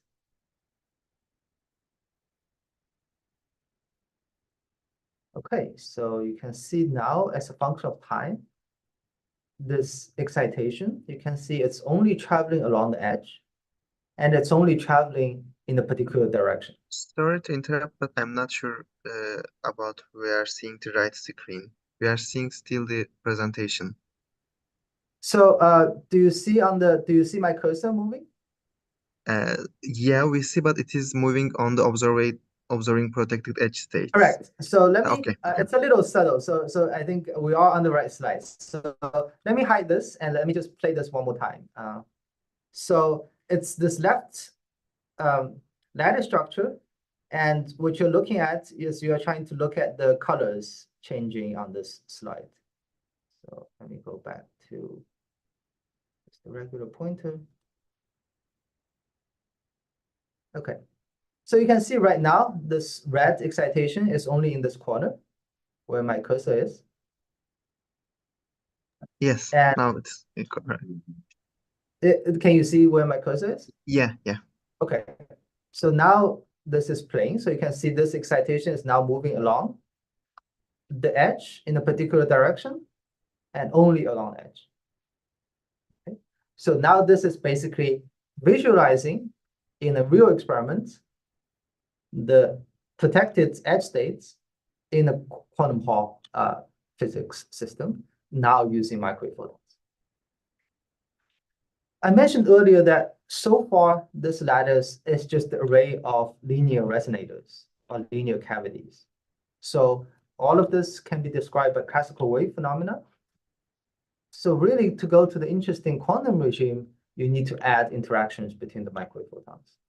This can be done either by coupling the lattice to superconducting qubits, which is actually done in the follow-up work.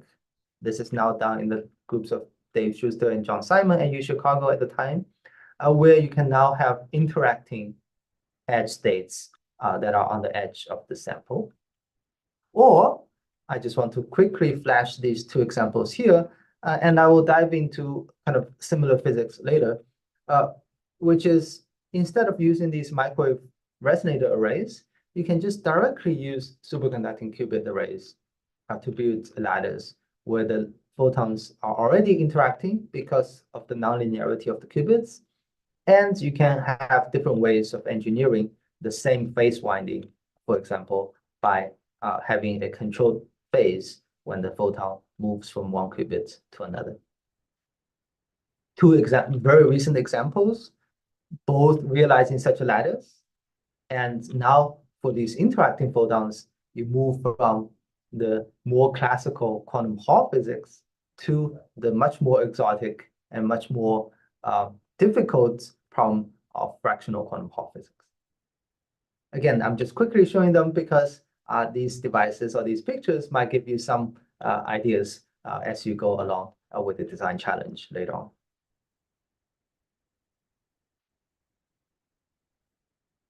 Okay, so in the remaining part of this talk, I want to give you one slightly more detailed example of how we actually use an array of superconducting qubits to build an interacting lattice model, and then tell you a little bit about what we do or what are the things that we're thinking about after we have built these lattices. Now, so far, all these lattices are just patterned resonators or qubits. But once they're built, they sit in the fridge, which is cooled to really low temperatures, where at thermal equilibrium, you have very little microwave photons in this lattice. So you pretty much started with empty lattices. And the question would be, what do you do with it? How do you put microwave photons into this lattice? How do you create strongly interacting or interesting quantum phases? And then finally, how do you detect and probe these quantum phases, which then gives you the results of your quantum simulation? Okay, so the particular lattice I want to describe to you is the so-called Bose-Hubbard lattice, or the Bose-Hubbard model. This is actually very simple to describe.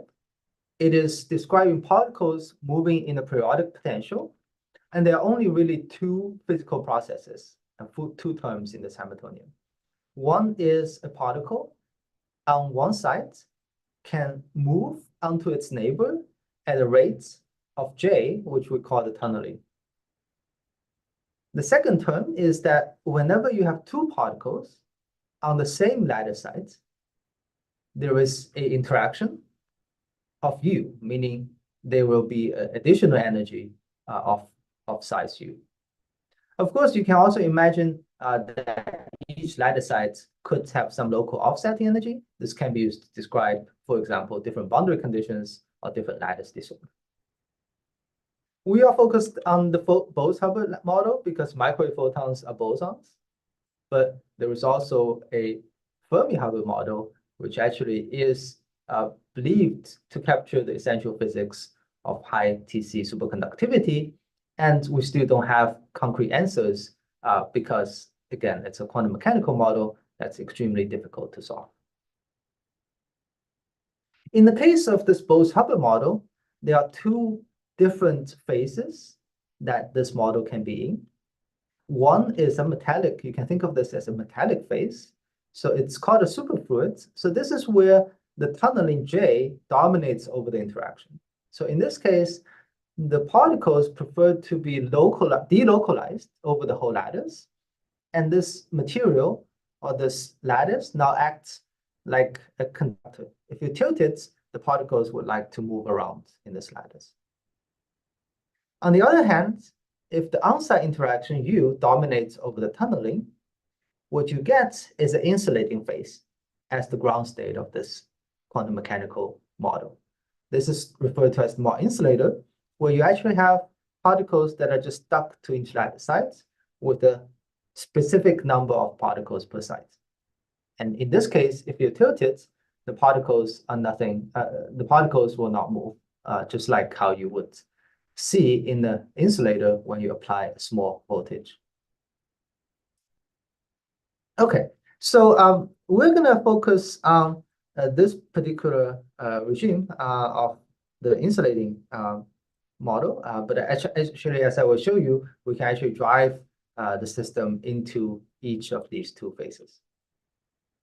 Okay, so this is one way to build such a lattice using an array of superconducting transmon devices. So this is one of the devices that we made here at Purdue. And in the middle, you can see an array of 4 transmon qubits. Let me briefly tell you how this works for those of you that are less familiar with superconducting qubits.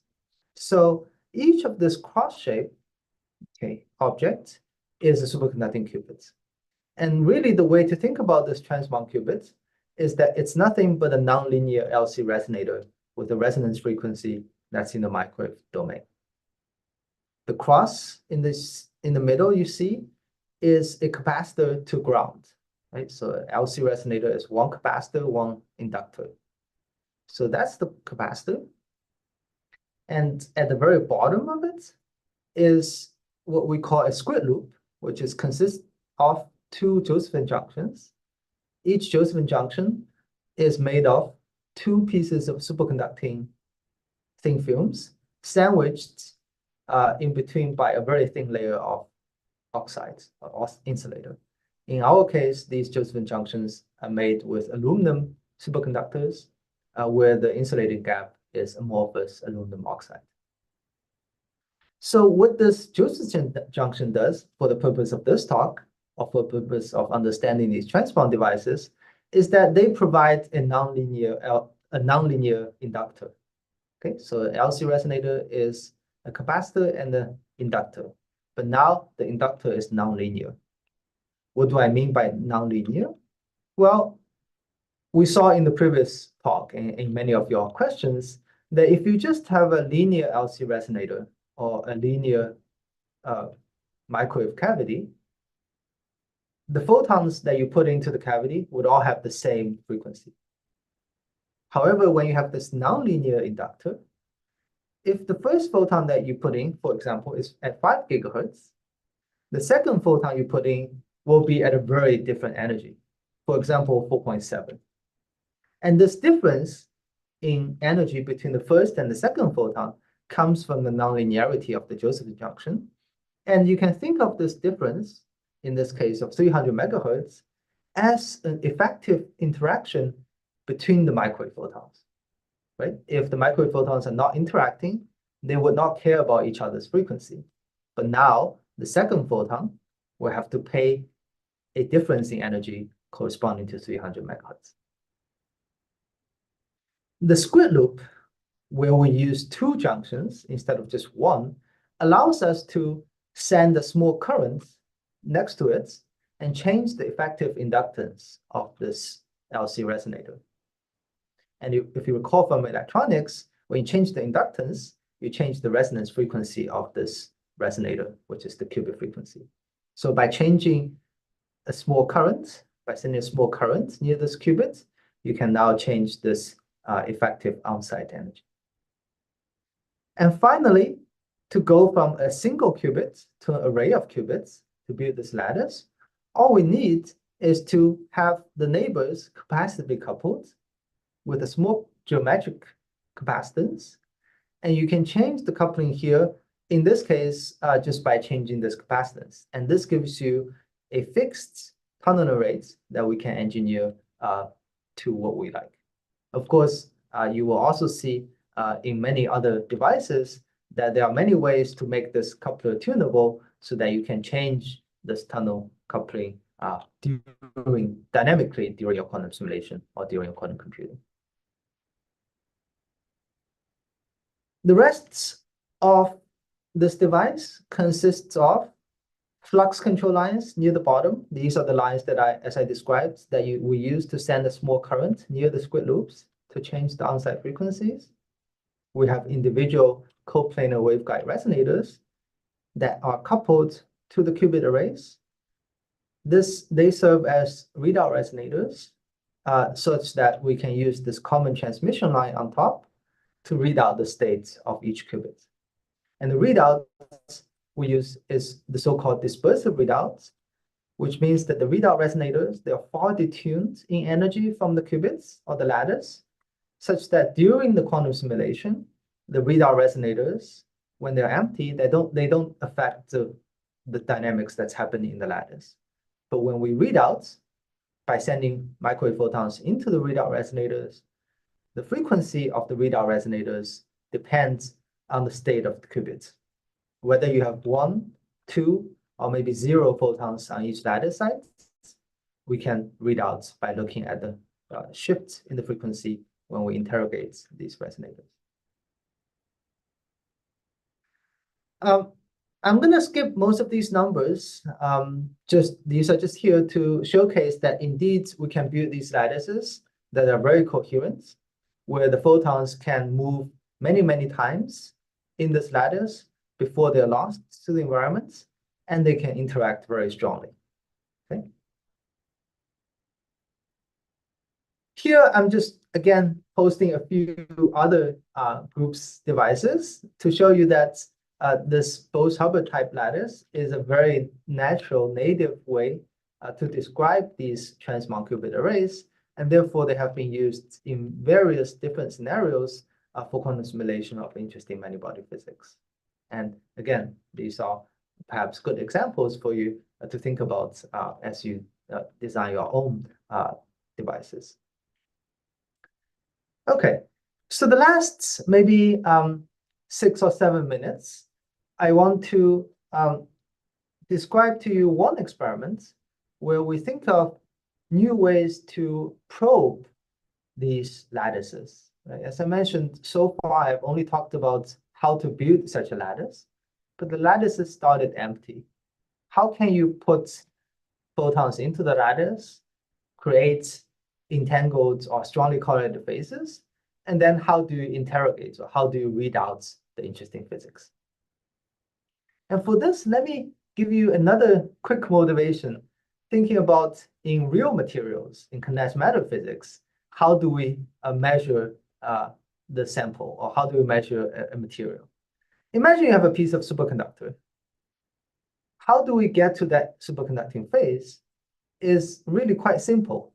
We take it, we attach it to some cryostat, which is a cold thermal bath. And then, for example, we attach some electrodes, right? Apply some voltage and measure the current. That's how we measure most of our quantum phases.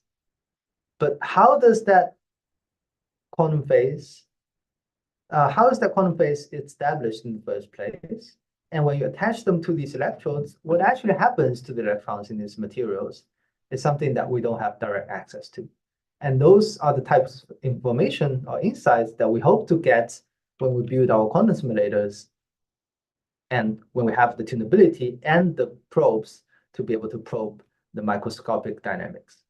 So the experiment I want to show you is exactly along the same idea.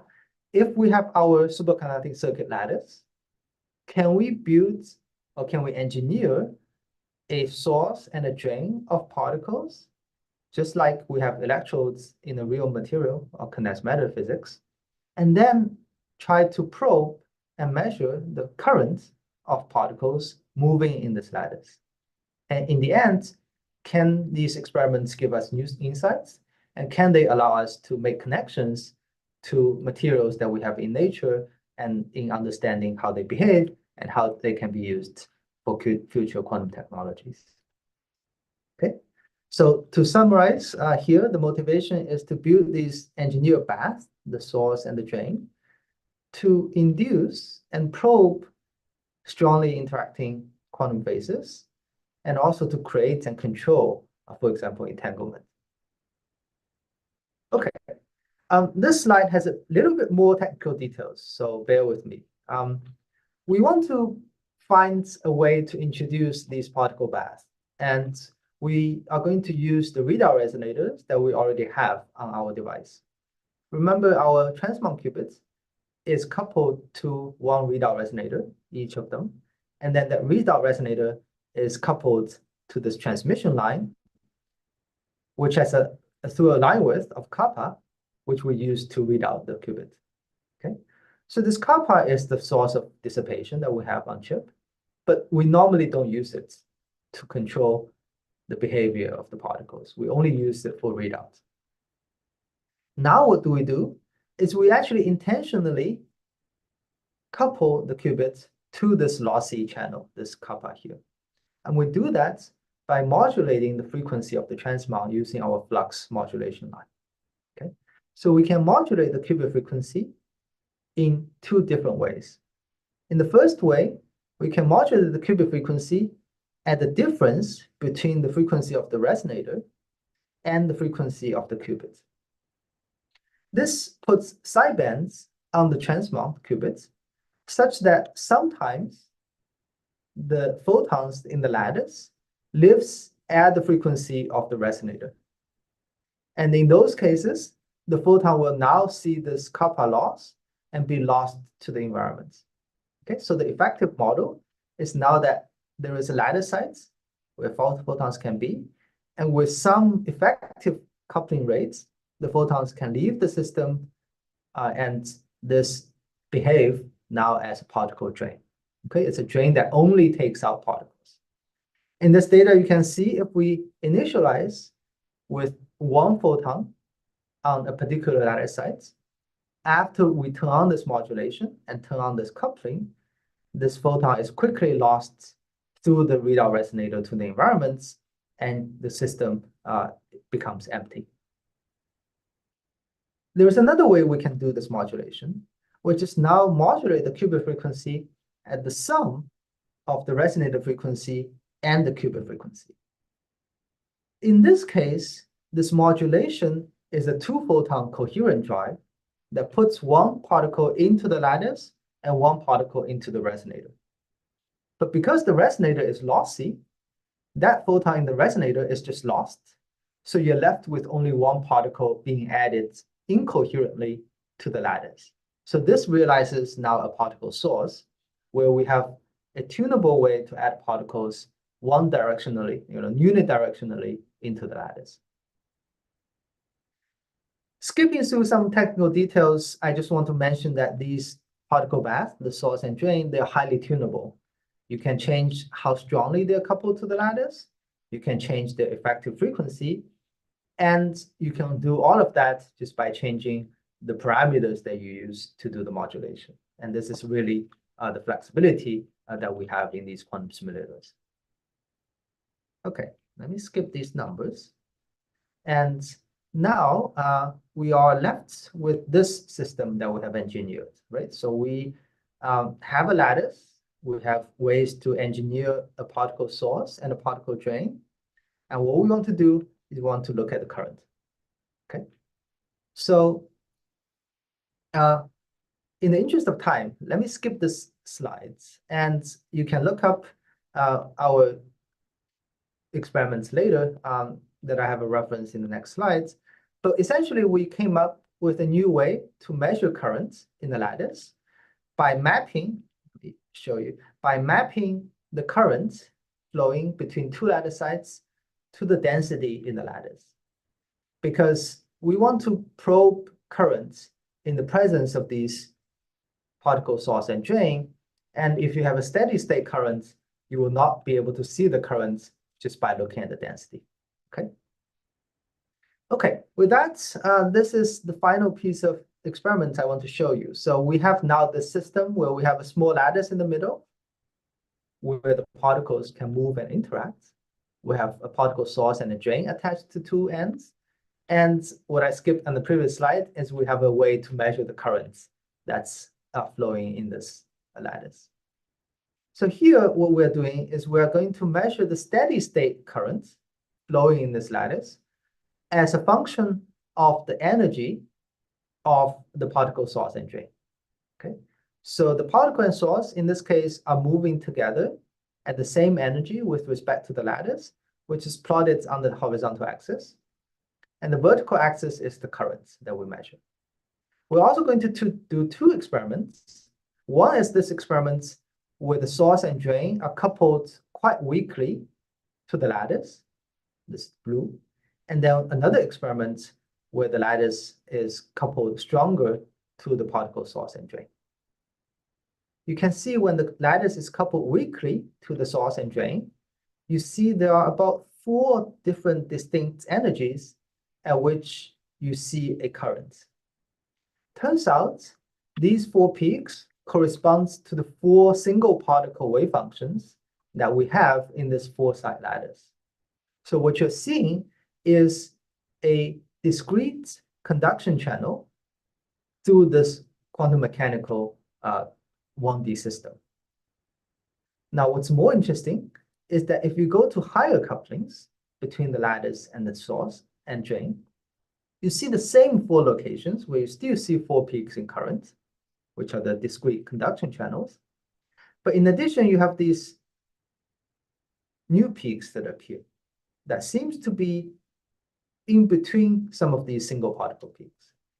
Turns out these are peaks that correspond to interacting nonlinear transport channels through the lattice, where even though the particle source and the drain can only provide 1 particle at a time, the interactions inside this lattice allows processes where you put 2 photons into the lattice on one side and then take out 2 on the other side.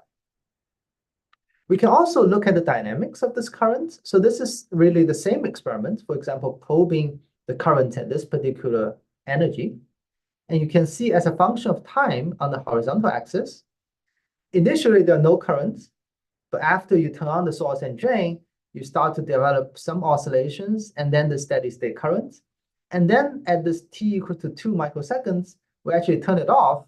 And now you have a many-body phase that has some finite momentum now evolving in a coherent lattice. And what you see is the currents oscillating back and forth because the particles are now bouncing back and forth in this lattice. Okay.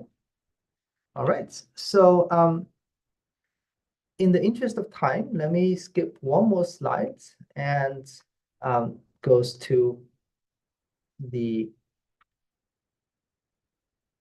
show you. So here, the slide I skipped is to show you another way we can control and populate this lattice. I told you it has 2 ground state phases, the superfluid and Mott insulator.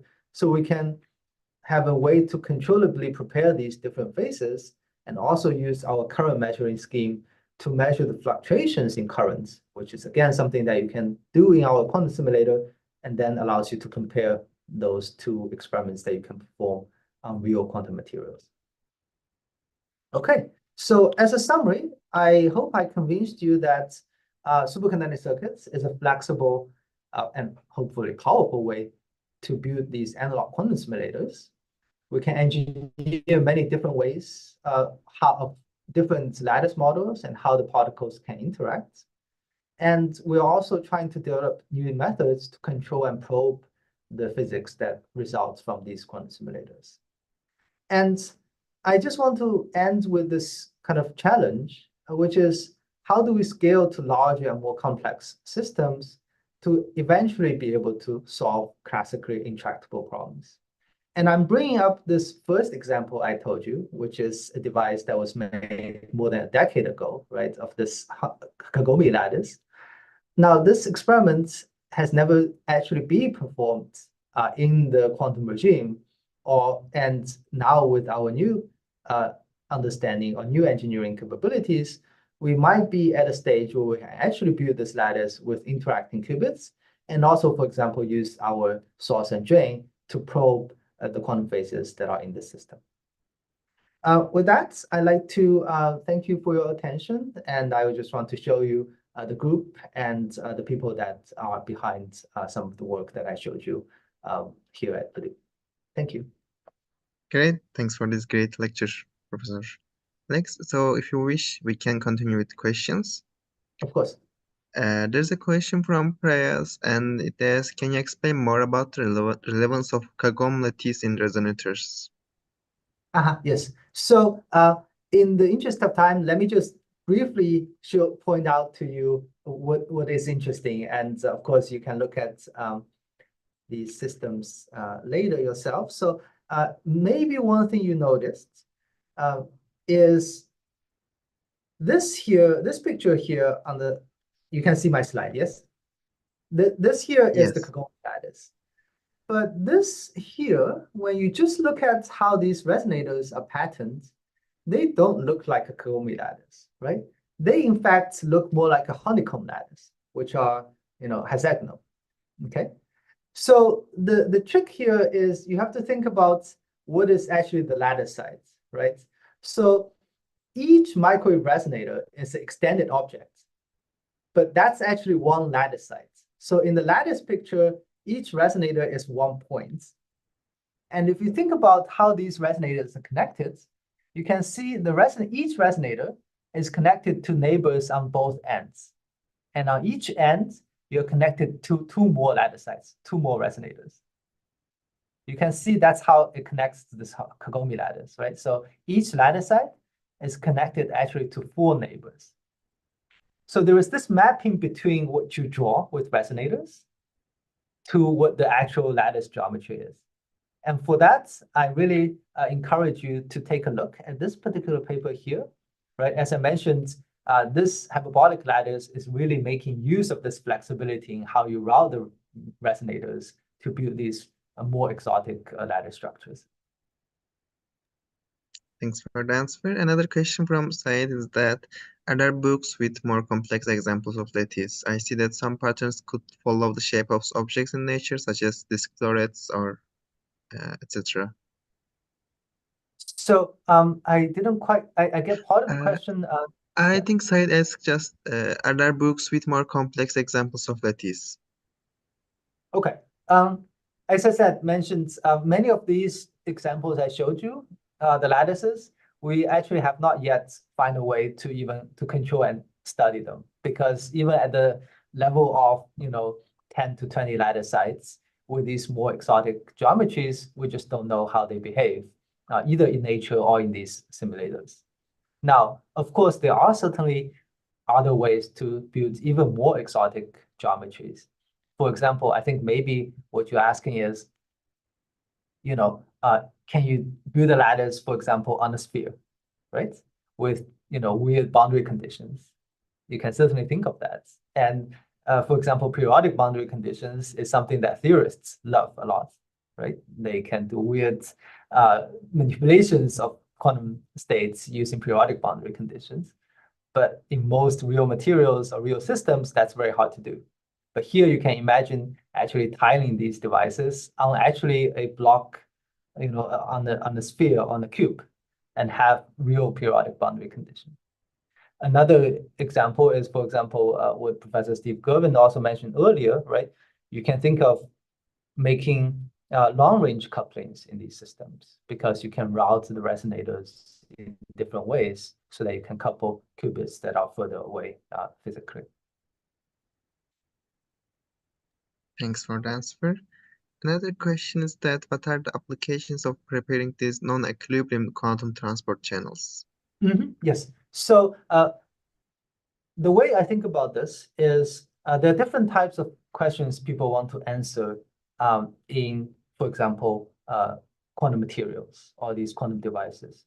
One is what kind of models give rise to interesting quantum phases, right? That can have different properties. So that's the part where we try to engineer different lattice models and different interactions, right? But there is a even more challenging question, which is even once you know that this is the right lattice or this is the right material to use, how do I actually control the material, right? How do I build devices out of it? Whenever you want to use it in real applications, your material or your system has to interact with other things. Think of electronic devices and other things. So this non-equilibrium transport is moving along the way of how do you manipulate these materials, right? How do you actually interface it with the outside world? And in many cases, it is these kind of dynamical processes, the non-equilibrium processes, that are even harder to understand than, for example, just the ground state properties of a particular model. Okay, another question from Frederick is, I understand that the tunneling energy J is due to the correlation between superconductors, and the on-site interaction U is due to the anharmonicity of each resonator. Which mode of operation is preferred for quantum simulation, superfluid or multi-insulator, and why? So I skipped through one slide where we actually can use the same device to actually to prepare both a superfluid phase and a multi-insulator phase. In that particular case, or in our particular device, it is true that both J and U are fixed. But what we can do is we can change the density of the number of photons in this device to go from a superfluid to a multi-insulator. And this is, again, very similar to sometimes what you do in a real piece of material. You can change the quantum phases by changing, for example, the chemical potential in the lattice. And I do want to mention that there are different ways to then engineer, for example, tunable J, or different ways to change the effective interaction U. So certainly people are coming with more complicated or more tailor-made devices to access different physics. Okay, another question is, are there any present most efficient lattice structures based on optimized constraints, considering the material factor also and the interaction too? Okay, so I think this is maybe in a broader sense, this is asking along the ways of error mitigation and error correction eventually, right? So I think on the one hand, I'm hopeful that for these quantum simulation type experiments, there is a corner parameter space where we don't need full quantum error correction to understand important physical questions and get answers that are relevant for materials research or many-body physics in general. On the other hand, it's certainly true that real devices will always have crosstalk, errors, and other things, and they will become more and more apparent as you scale to larger and larger systems. So the way to think about some of these experiments is these new techniques to control the actual system, to actually prepare, for example, robust correlated phases, and study their how you can do that in the presence of noise, right? And I think that's actually part of the challenge or part of the answer we're looking for in quantum simulators. In nature, you always have noise and dissipation. That isn't stopping us from looking for materials that have quantum phases that are of technological relevance. And that's exactly what we want to study in these quantum simulators. How to control and probe these systems and understand them in the presence of noise, and then thinking of how to mitigate and correct the noise. Okay, and one last question for our session. from Mr. Walker, how big lattice can we simulate using the superconducting circuits? And can you shine some light on simulating superradiance lattice? Can you repeat that question Yes, again? of course. How big lattice can we simulate using the superconducting circuits? This is the first question. And the second is, can you shine some light on simulating superradiance lattice? Okay. So some of the examples I'm showing you here are kind of the largest lattices that people are controlling and probing right now in academic labs. So they are on the order of maybe 10 to 20 lattice sites at most. As I mentioned earlier, even at this level, we are still trying to figure out how to control and probe them. Now, from the fabrication or design point of view, there is no reason why we can't make much larger lattices. So at the end, the challenge is really how to control them. I think the other question is asking about some kind of superradiance, subradiance type physics. That's certainly something that we can explore here. And I just want to make the connection that recently there was a lot of efforts in condensed matter in real quantum materials, thinking of using light to actually manipulate quantum phases. So putting materials in the optical cavity, for example. So this connects to what we can explore here as well. We can imagine having these arrays of superconducting qubits, then in the microwave cavity, right? Where now we can simulate how the presence of cavity photons or cavity-mediated interactions affects the dynamics of the particles that are moving in this lattice. And thanks a lot, Professor Alex Rechoma. And with these questions, I think we came to the end of our session. Again, that was a very interesting and exciting presentation. Thanks for accepting our invite and presenting your spectacular work. No problem. Yeah, thank you very much, and hope everyone has a great day. Thanks.